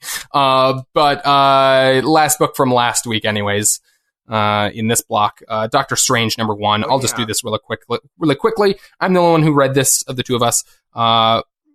This is Donny Cates' run just ended. We're getting a new run started by Mark Waid. Artist is Jesus Saiz. Yeah. I would assume Saiz. And the art is really good. It is also a kind of more painted style. Okay. Although there is line work in it. It's really cool. It's a really good fit for Doctor Strange. There's a really cool sequence where there is a breach in their universe, and Doctor Strange stitches it up like a doctor. There's like a wrinkle, like a rip in the fabric of reality, and he stitches it up with a big rope. And it's really, there's like all these claws and stuff coming through in midair. Cool. It's really cool. It's really cool. This book is visually really cool. I think the pitch of this series is he's going to space, and I think they do a really good job of, like, I was skeptical of that as a concept, and I think they did a really good job of organically kind of like getting you to that pitch of like, oh, sure, yeah, that makes sense. Yeah, he of course he'd go to space. However, also as part of that setup, we, again, for like the second or third time in the last couple of years, have taken Doctor Strange's magic powers away. Yeah, I heard that was a big issue for a lot of people. Like, they're just not into it. Because, I mean, it makes sense. I think it was well written. I understand it as part of the pitch. If the next issue of this book is like Doctor Strange still doesn't have magic, and that's just the ongoing thing of this series, is he's just going to be in space doing space stuff, and he doesn't have any magic, that's not what I want from a Doctor Strange book. Yeah. Like, if the next issue is like good enough as a space opera thing or whatever, like, sure, I'll continue to give it a chance, but like, maybe. Big old drop if not. Yeah, I don't know. I just, why we gotta take away his magic powers again? Like, that's the character. You know? I don't know. I feel you. Anyways, I think I was pleasantly surprised by this book, from a story standpoint and from an art standpoint. I'm definitely going to check out the next issue, which is, I think, more than I was anticipating. So I think that's cool. That's good. Cool. And then this week, you were the only one who read Thor. Yeah. So you haven't read any Thor solo stuff before. And this is Thor that I got was probably Loki and Doctor Strange. Oh yeah. So not even. No. All right, you read him in the first couple Avengers issues. Oh no, from Jason Aaron. Yeah. Oh, no, Avengers. Yeah, you're right. Yeah, the new Avengers series. So this Jason Aaron has been writing Thor in one form or another for the last, I don't know how many years now. Not quite a decade, I don't think. It's less than that. More than 5, I think. But this is theoretically a new jumping on point. It's probably geared towards getting new readers onto it. For sure. So it is well within your purview to jump on here. Although I'm sure, like, if two people who have been reading his stuff since the beginning, there's probably stuff in there for them as well. But what did you think as a new reader coming onto that series? Yeah, and I'll be brief on this one too. Like, there are some moments that I like a lot. Specifically, there's going to be one moment where it's my panel of the week. So Thor is not worthy to hold Mjolnir right now. It's gone. Mm-hmm. So he's kind of out of his element. He's doing some sort of Indiana Jones type stuff at the beginning here, and he runs into like the Juggernaut, and it's fun and whatever. And one of the funny things is he does have a hammer sent to him from Nidavellir, which I know now from Infinity War. He has a hammer sent to him, like it flies down, and then it's this big reveal or whatever, and then he just breaks it on Juggernaut's head, which I thought was really fun. And then he's like, guys, you got to send me more hammers. I need more hammers. They're like, we spent months working on that one. We have more, but I don't want you to break our hard work all the time. It's like, just send all the hammers. So literally, there's one page after he says, send them all, of oh my God, raining hammers, hundreds of hammers going around, and Juggernaut just looking like, what is this? It's just Oh my god, that's great. I laughed out loud. It was the funniest moment of this issue, though. Like, I loved it. This is all these hammers coming from the sky. So then he beats all them he reveals later, he beats them by breaking all the hammers. He breaks them, every single one, to get through this battle. So that was the beginning of the issue, and was probably the high point of it. The rest of it was fine. It was good. I liked it all. I don't really get hooked that much into the story all that much. I'm probably not going to continue this, which is a shame because I did really like. So there are 2 stories in this Thor book. Okay. There's one at the beginning that's Del Mundo art and everything, and then at the end they go into a different story. Millions and millions of years in untold eons from now is how they say it. And it's drawn by Christian Ward. Yeah. And it's really cool looking. Really love the art. Is it about future King Thor? Future King Thor, yes. Ooh, like future King Thor. It's really good. And it's like him and his granddaughters, I guess, going off and with New Earth, and like they're dealing with the first 2 people. Like one of his first 2 people that he created on this New Earth is dying, and it's like pretty heartfelt. Her name is Jane, so it's like kind of got that overtone to it. But I really am hooked into this specifically, and also they deal with the last space shark. There's a big spoiler at the end. Do you want me to tell you what it is?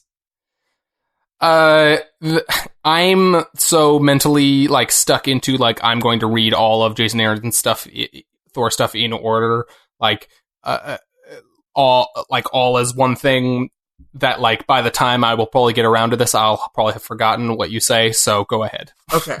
Well, at some point he gets word that he thinks the universe in general is dying, so he flies as far as he can away where no stars are, and then he gets to a place where he's shot by this fiery thing, and then we turn the page, and there's a person with claws, cosmic claws coming out of his hands, looking all old and shit, with Wolverine hair, and hey bub, and it's fucking Wolverine, Cosmic Wolverine. Cosmic Wolverine. At the end of the universe, and approaching Thor. Wait, did you say he has like fire? He's like fiery? He's fiery all around. He's got the Phoenix Force. That's what I was going to ask. He got the Phoenix Force. That's cool. Goddamn Phoenix Force. And he's talking like Wolverine, and he's at the end of in untold eons from now, like with King Thor here. Like, it's really fucking cool. And it's Christian Ward, which I really like. But also, it says at the end of this one, to be continued in Thor number 5. So I don't know if I should pick up just that one next, because I don't really care about the rest of it. I don't want to keep reading this story to have to do this one. My guess is it will be tied into the main story. Yeah. Like, that they will intersect in some ways. So, like, I don't know. So, are they... Is that just going to be a thing that they're going to check in on every once in a while? Or is it going to always have a second story in it, and it's just going to be a few issues till they get back to this one? Fuck if I know. I really liked the last issue, though, and I'm really sad because I just didn't like the other one all that much, except for that one moment. Like, I don't know. Maybe I'll just get the next... I don't know. I just don't know if I want to. Like, I like Del Mundo's art, too. Like, it's nice. It's different. I don't know. Maybe I'll just do it. Okay. But I don't know. That's up to you. But otherwise, yeah, that second story sounds awesome. It's so good. They deal with the space shark. Space sharks. Great. Yeah. Yeah. So that sounds cool. Let me know what you think if you end up picking up the second issue. Yeah. All I've read is the first, like, I don't know if it's an arc or the first, like, big story in Jason Aaron's Thor run, and it's really good. I fell off because I didn't like the second part as much. It was a Malekith-based story. He's the villain from Thor: The Dark World. Yeah, Malekith is what they're kind of dealing with here. Oh, is he? Yeah. He's not directly yet, but this is kind of like, they're mentioning Malekith a lot in his war against all the realms and shit. Anyways, yeah. That's cool though. All right. So last new book from these past 2 weeks was Hawkman #1, which was a book that I was on the fence about buying. I was like, I have liked some of the stuff I've liked from Robert Venditti, this writer. I really like Brian Hitch as an artist. Yeah. I'm glad that they're subtly moving him back into just doing the art on series, because he wrote Justice League for a while, and I was not a fan of that book. Okay. But I really, really like his art. Oh, it's so good here too, specifically. It's just some of the most dynamic, fun, like just dynamic, dramatic, like just solid superhero art out there. And it just like really feels right for the DC universe.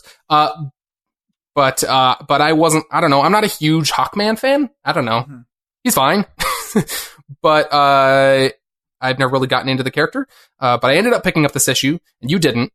And I read it like almost last in my pile. Yeah. And then I texted you. I was like, dude, you have to pick up Hawkman, because this was probably the biggest surprise for me this week.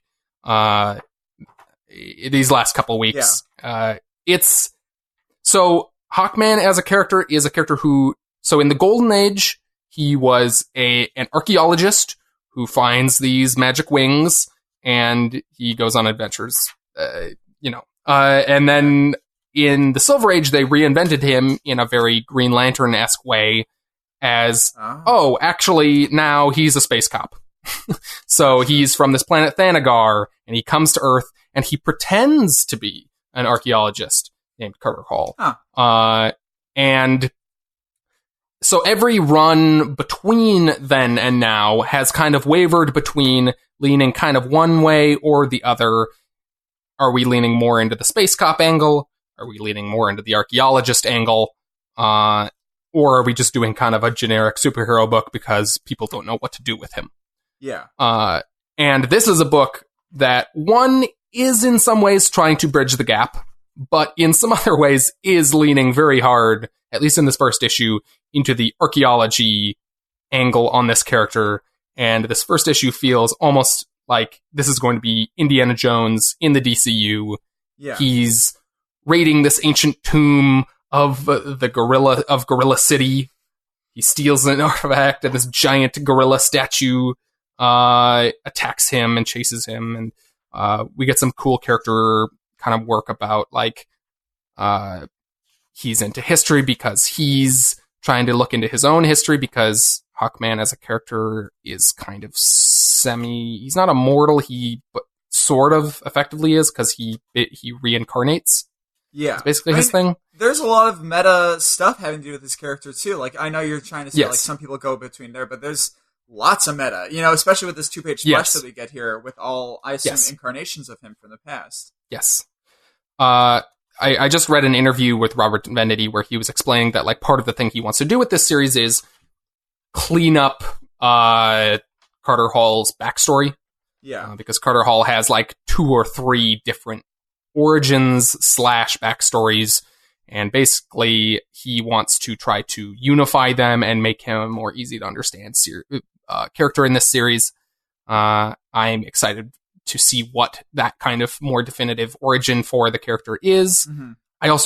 I'm just really sold on the idea of, like, Carter Hall, this very Golden Age feeling character, like, going into ancient tombs and getting relics, and he goes to see Madame Xanadu, who's a kind of like fortune teller in the DCU, tying him a little bit more into kind of the mystic end of things in DC. I really like a lot of the pitch of this book.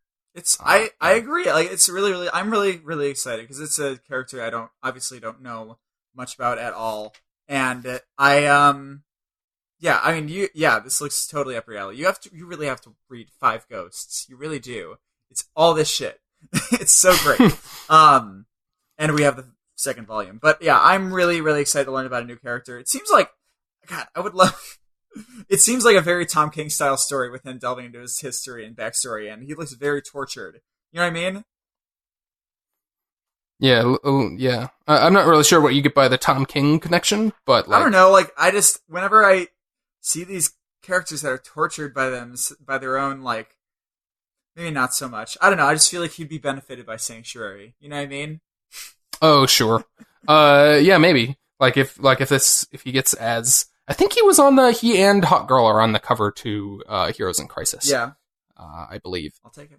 Kind of in the background. There's a lot of characters on the cover. Including Mr. Miracle, too. Yeah, Mr. Miracle and Big Barda are on there. I'm pumped for this, though. It looks great. It looks great, too. Yeah, and I also just, like, even, like, I tend to, I'm always a little bit, I have to kind of be a little bit skeptical because I can get very won over by Brian Hitch's art and kind of overlook a lot of story flaws in some of his books and then realize later. But I think the pitch and story of this is conceptually actually super interesting to me. And I think Brian Hitch, it was a really good choice for this book specifically. Mm-hmm. Like, for like an Indiana Jones style book, like archaeology and like all that stuff. I think he like is a really good fit. He almost draws Carter Hall as Harrison Ford. Yeah. In some of these panels, he kind of looks like Harrison Ford, and I'm kind of cool with that. Okay. That's awesome. Anyways. Yeah. Cool. So, that was our last book of this week. Yeah, I'm excited for more of that. Get to talk about all of them. Yeah, so that was a lot of books. That was 7. 1, 2, 3, 4, 8. No, 7. Dear God. 7 books. And I think we're gonna keep reading most of those, right? Well, touch and go for Thor and I think a few of those. Yeah, Doctor Strange. I'm gonna maybe check out the next. I'm gonna check out the next issue of Doctor Strange. Okay. I think we're all of these books. We're all committed to at least reading one more, right? Yeah, I'm back and forth on. Or are you? I also unexpected. I'm. Oh yeah, that's right. You're not sure about. Reading the solicitation. Okay. Unexpected. If they bring back those characters, I'm out. I'm outie. Yeah, I'm probably going to flip into the next issue of Unexpected, and that might also kind of turn me on that. Next week. Panels of the week. Also really wanted to ask you. We're running a little bit long, so we'll just do these real quick. Really quickly. Just kind of shout them out. Shout them out. Also, I wanted to know, because you were on the fence about Eternity Girl continuing it. With this issue, did it perform better in your eyes? Because I thought it was awesome. Shrug. Really? I don't know. Like, it was a bunch of alternate universe versions, like other incarnations of her, and like I guess some of them were kind of clever in like what the alternate version of her and her life was, but like I don't really know what to take away from it. A lot of this series is so much like I don't really know what the story is here. It's so trippy and so like meta and conceptual that like I feel like I don't really have much to latch onto. Okay, I'm gonna keep reading. I don't know. I go back and forth on this book. I've liked it. I have tended in those first 2 issues or 3 issues, I guess, to like feel kind of down on it and then read it and then go, oh, actually that was pretty good. And then this one just didn't do it for me. Interesting. I don't know. Did you not like I may or may not pick up the next one. What now? Did you like my segment of the week at least? Oh yeah, that was fun. That was a fun little bit. So they're going through these different iterations, and I'm just going to explain it really quickly. They have a iteration of her where her and her nemesis are Charlie Brown, and I forgot who's the one that does the football. What's the name of her? Is that Lucy? Is that Lucy? Okay, it's Charlie Brown and Lucy, and it's an iteration of Eternity Girl and Madame Adam. Is that it? Madame Adam? Yes. Right? I think Madame Adam. I think it's Madame It's not Adam. Captain Adam. It's Madame Adam, I think. I think it's Madame Adam. It's really funny. I didn't realize that it has an alliteration like that until now. They just call her Adam a lot in this issue, so I don't know. Madame Adam. Okay, I'll stop. Madame Adam. In any case, I think it's a really cool sequence. 2 pages of them telling a Peanut story with them, and it's like got some existential comments in it, which are great, and one scene of him going to the psychiatrist in that as well. Is that Lucy as well in the comics? Yes. So, but that's not Captain Atom. That's her therapist. So sad. Well, because she actually has a therapist. No, I know. But in any case, I just really like this. It was really nice, and I really, really enjoyed this issue because I like different art styles, and I like playing with that. And I thought that was going to go up your alley, but I guess not. But I'm definitely going to keep reading this. Yeah. Cool. Yeah, that was a really fun. It was told in like 5 different mini Peanuts style strips. Yes. Where they're drawn in the style of the characters. It was a fun breakup in style. I thought it was funny. And then my favorite panel this week was in Mr. Miracle, in which this all was kind of a peace, kind of summit. I don't know what to call it. They're New Genesis and Apocalypse. These 2 warring worlds are having peace talks. They're like figuring out their treaty to end the war, and it's a lot of them sitting at a table arguing about their terms. And there's just a panel where Calabac, who's Darkseid's son, he's this big bestial looking like mongrel guy. Yeah. He's almost like an ape looking character. He's giant, and very angry and got big fangs and stuff. And so he's just like hulking over this table. There's a whole page sequence of him taking something out of his pocket, unfolding them, putting them on his face. And then we get a panel where there are little glasses, the little reading glasses. And he puts them on his face and he's looking down at his giant stack of papers. And he says, "You have the rate of withdrawal for the Mountains of Blood at 38 days, but it's not clear if we're working off the New Genesis calendar. Obviously, we'd have a different approach if this were an Apocalypse calendar." He says NG and AP instead of New Genesis and Apocalypse in the panels. But it's so mundane. Yeah.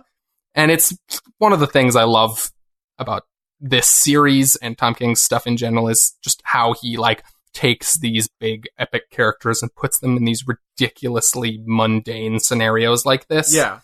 And it's so funny. Mm-hmm. but it also like it makes them feel way more like believable, Definitely. As well.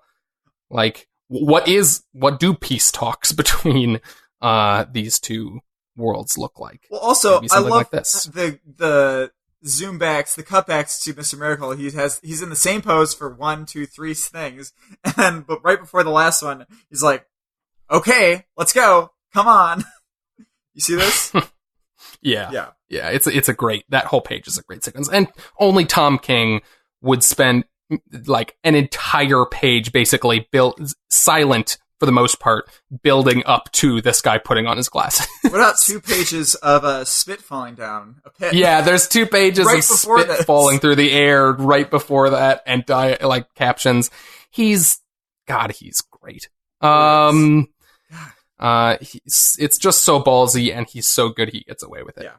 So that was my favorite panel this week. So that's gonna do it for our books of the week.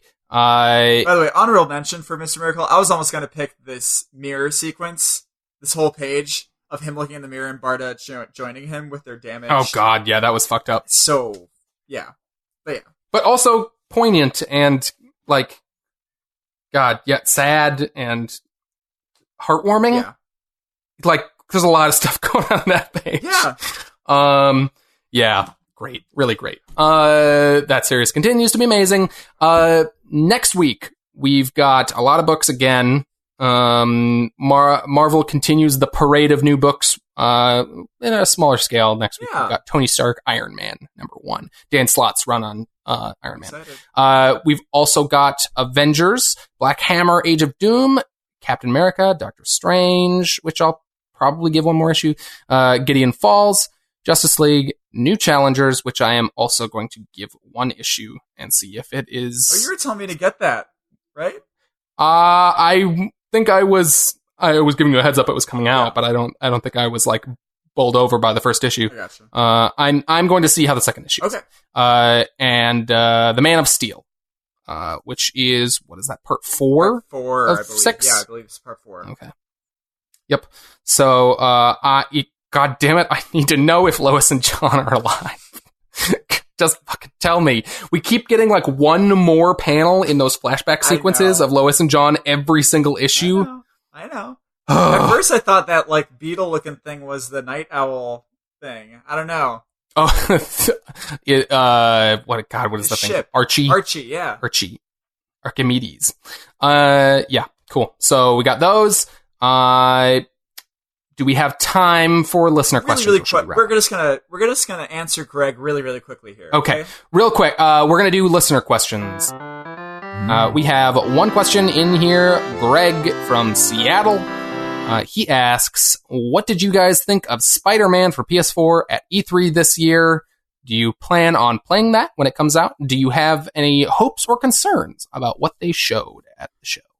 All right, well, I haven't watched all of the gameplay yet, but at E3, I looked at a lot of what people were doing there, and I specifically was really thought was awesome. There was a boss battle with the Shocker that I saw someone playing, and it was such a cool boss battle. It was so cool. He was doing all this different shit, and the AI seemed really great, and you had to do all this web stuff to, dodge around and to, get him, and I'm so pumped for that game. Was it like, were they, it was a boss battle, like an actual boss battle, right? Yeah, where it wasn't like a bunch of quick time events or whatever? No, it was straight up boss. Okay. Because that's been something that's concerned me a little bit about some of the gameplay they've showed, like the story mission stuff, was that it seemed like there was a lot of, I'm watching a movie and clicking X or whatever to make the thing happen. I know. I just want to make sure that, because I want to make sure that I'm going to be able to, have actual fights with the villains and stuff, I think, are you talking about the first one they showed was a lot of that, and but then this newest one that they showed at Sony's press conference, the first bit they showed, which was a big story mission, there was a bit of that in there as well. That he goes up on the roof and a bunch of villains come down, and it's just a cinematic, you don't fight them. Which I'm assuming you will fight them at some point in the game, but I don't know. I wanted to see more of what you're talking about, and maybe that stuff is out there for me to watch. But yeah, I really like watching. Here's a shameless plug. I like watching the Rad Brad playthroughs because he's not that annoying, I think. I think you should watch his playthrough. He has a huge thing of Spider-Man gameplay if you want to watch it. It might include the stuff that I saw, which was, I thought, a really cool looking boss battle with the Shocker, who all I know about him is what I saw in Homecoming, which was not a lot. But it looked really cool, really dynamic gameplay. I'm so excited for the web swinging, specifically. And, I don't plan on playing it when it, maybe not right when it comes out, but because I have so many games to play and we don't even have a PS4 right now. Yeah, you don't. Are you going to be getting? Because you've been talking for a while about maybe getting a PlayStation. I'm gonna get one soon when the price goes down. But I have a lot of other stuff. Right now, I'm playing through Brutal Legend, which is an old game that I really want to play, which is great so far. And then when that comes out, specifically, we have Spider-Man Shattered Dimensions, which I'm going to play when that comes out, probably. Yeah, the web swinging in this game, which they showed a big story thing at Sony's press conference, and I was like, okay, we've seen big story mission stuff. I want to see just some free roaming stuff. And so then they did show some more of that later. And that stuff looks so fun. We've seen bits of the web swinging, the swinging around the city before, but not a lot. And this was just a good taste of what it feels like, what it looks like to just swing around the city, and because that's always the best part of a Spider-Man video game. Yeah, is just feeling like Spider-Man swinging around the city, running into stuff. I hope that there's a fairly robust side mission system in the game, and it's not just lots of little challenges or whatever. Yeah, I hope there's lots of dynamic events and little story stuff. But will there be a red balloon? What? Isn't there a big deal about the red balloon in Spider-Man 2 and the kid losing it and you have to get it for him? I do remember. Was that in the game? Yeah, that was in Spider-Man 2 I game. vaguely remember all that. I hear about it. I vaguely remember that. I don't think I've heard like people on the internet talking about that, but I just like Spider-Man 2, that game, the tie-in game for the movie, probably the best tie-in video game that's ever come out. Just in that, like, it was an actually good game. Yeah, like most tie-in games are bad. But it's just like really, really fun swinging around the city, like running into people who need help. Like, this person's gonna fall off this building, save them, and you just like felt like Spider-Man. It was really fun, and this looks like crazy, like leaps and bounds ahead of that old swinging tech. So I'm excited for that. Also, I really like the touch. I don't know if you ever saw this in fighting like goons and stuff. You know how in Batman they had people like little flashing things over people who are about to attack you? Mm-hmm. Yep. In Spider-Man, do you know what it looks like? The Spider Sense? Yeah, it's over his own lines head. Over his head. Spider Sense. It's great. It's I love great. that. The combat, in a lot of ways, looks like they took a lot of stuff from the Arkham games. Oh, hell yeah. But it's like a way more, like, way faster, crazy version of that, because you're like flying all over the place and oh yeah, like you're using the webs people and are stuff. coming at you much faster. Yeah, I'm pumped. I'm really excited. But yeah, that's about it. Yeah. Cool. So that's going to do it for our listener questions. If you want to get something answered on the show, send a message to us on Twitter or Facebook, or to our email, comicscovered@gmail.com. That's going to do it for this week. If you made it this far, thank you. You, personally. You. Listen. You. Jeff. Oh. Jeff, I love you. Samantha and I just started watching a lot of Community, which I'm so happy that she likes it, because I love that show. I have also been rewatching Community with my girlfriend, and I still really like that show. I have very much grown to realize that Jeff is the worst human being. He really is. Jeff is the worst. Also, he's terrible. No, Britt is the worst, I thought. Britt is the worst. He is. Yeah, he's not very good. But also, I didn't realize how much they really lay into the romancy stuff at the beginning. Like, they really they do. It's they do. huge. And then it, like, they go so many different potential directions with it over the course of that series. God. Yeah. Anyways. Okay. That show's great. But, the biggest thing you can do for us as a podcast is, give us a review or star rating on iTunes. That's how iTunes, organizes their stuff. That's how they surface shows to potential new listeners. So, definitely do that if you like the show. I do not like penis, so stop putting that in the rundown, Jack. Honestly, I'm going to be perfectly honest. I didn't write that this time. You may have written it last week because I repurposed last week's rundown. I may have written last week, yes. He keeps writing, instead of if you enjoy the show, he writes if you enjoy penis. So. Eee. Wow. Let someone know if you like the show. Let someone know about us in person or on social media. We release episodes weekly on Sundays, usually, for the most part. Yes. Just not last week. Be sure to check back in on next Sunday for next week's episode. Or better yet, subscribe to the podcast, and you never even have to think about it. It just shows up on your phone, and it yells at you. It's like a howler from Harry Potter. It just goes like, hey, you fuck, listen to this.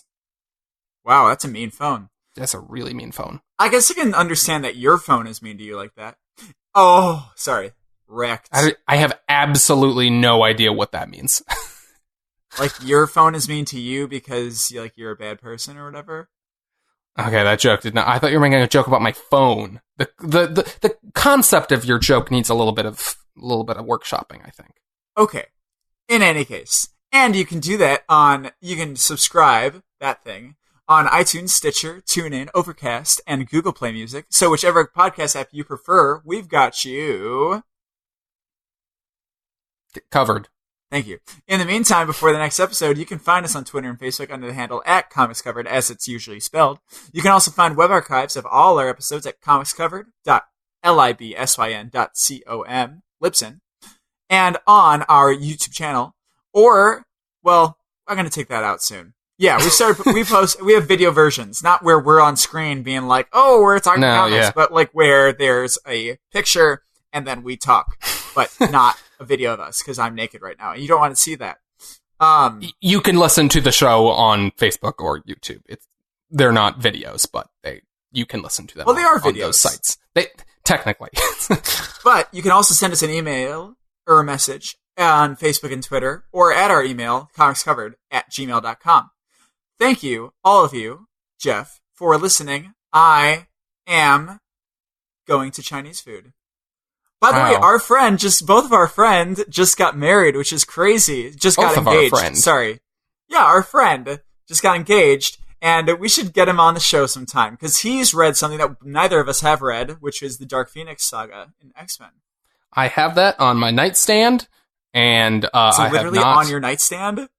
Yeah, it's on my nightstand. I bought it a few weeks ago, and I have not read it yet. Yeah, because I keep buying more comic books. Okay. Well, yeah. Congratulations, Andrew. I'm not engaged yet, but you are, so you're awesome. I highly doubt he listens to this show, but yes, congratulations to Andrew. I'm Doug, and I also thank you for listening. This has been Comics Covered.